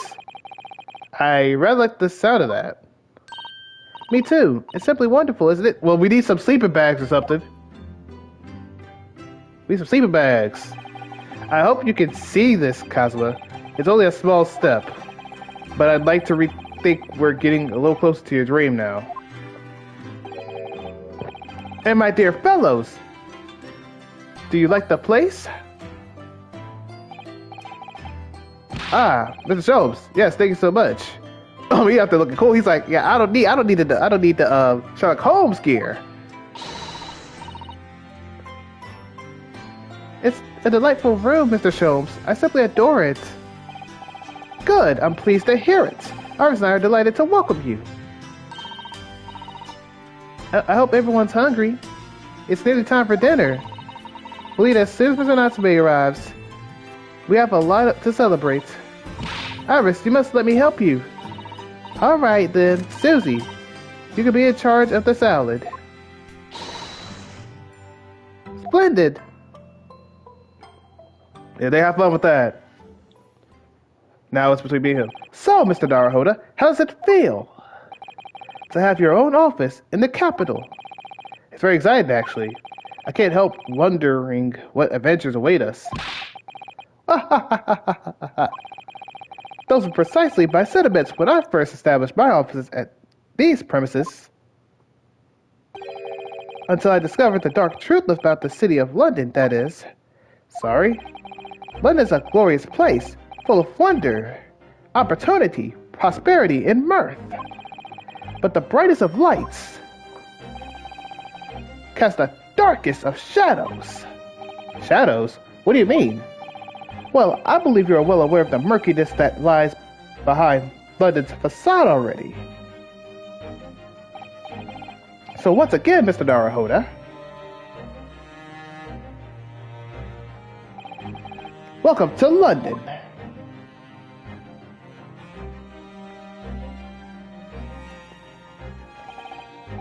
Of course, at the time, I had no significance of those words Mr. Sholmes so casually spoke. But it wasn't so long before my turn came to lift up aside and see the true depths of the murk that lay behind it. The end.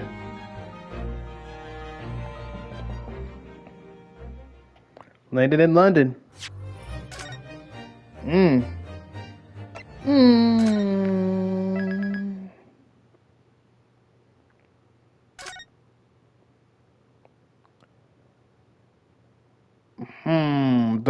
I could kind of stop it here. You know what, chat? We are going to stop it here because I do have to stream around, 6 or 6:30, right?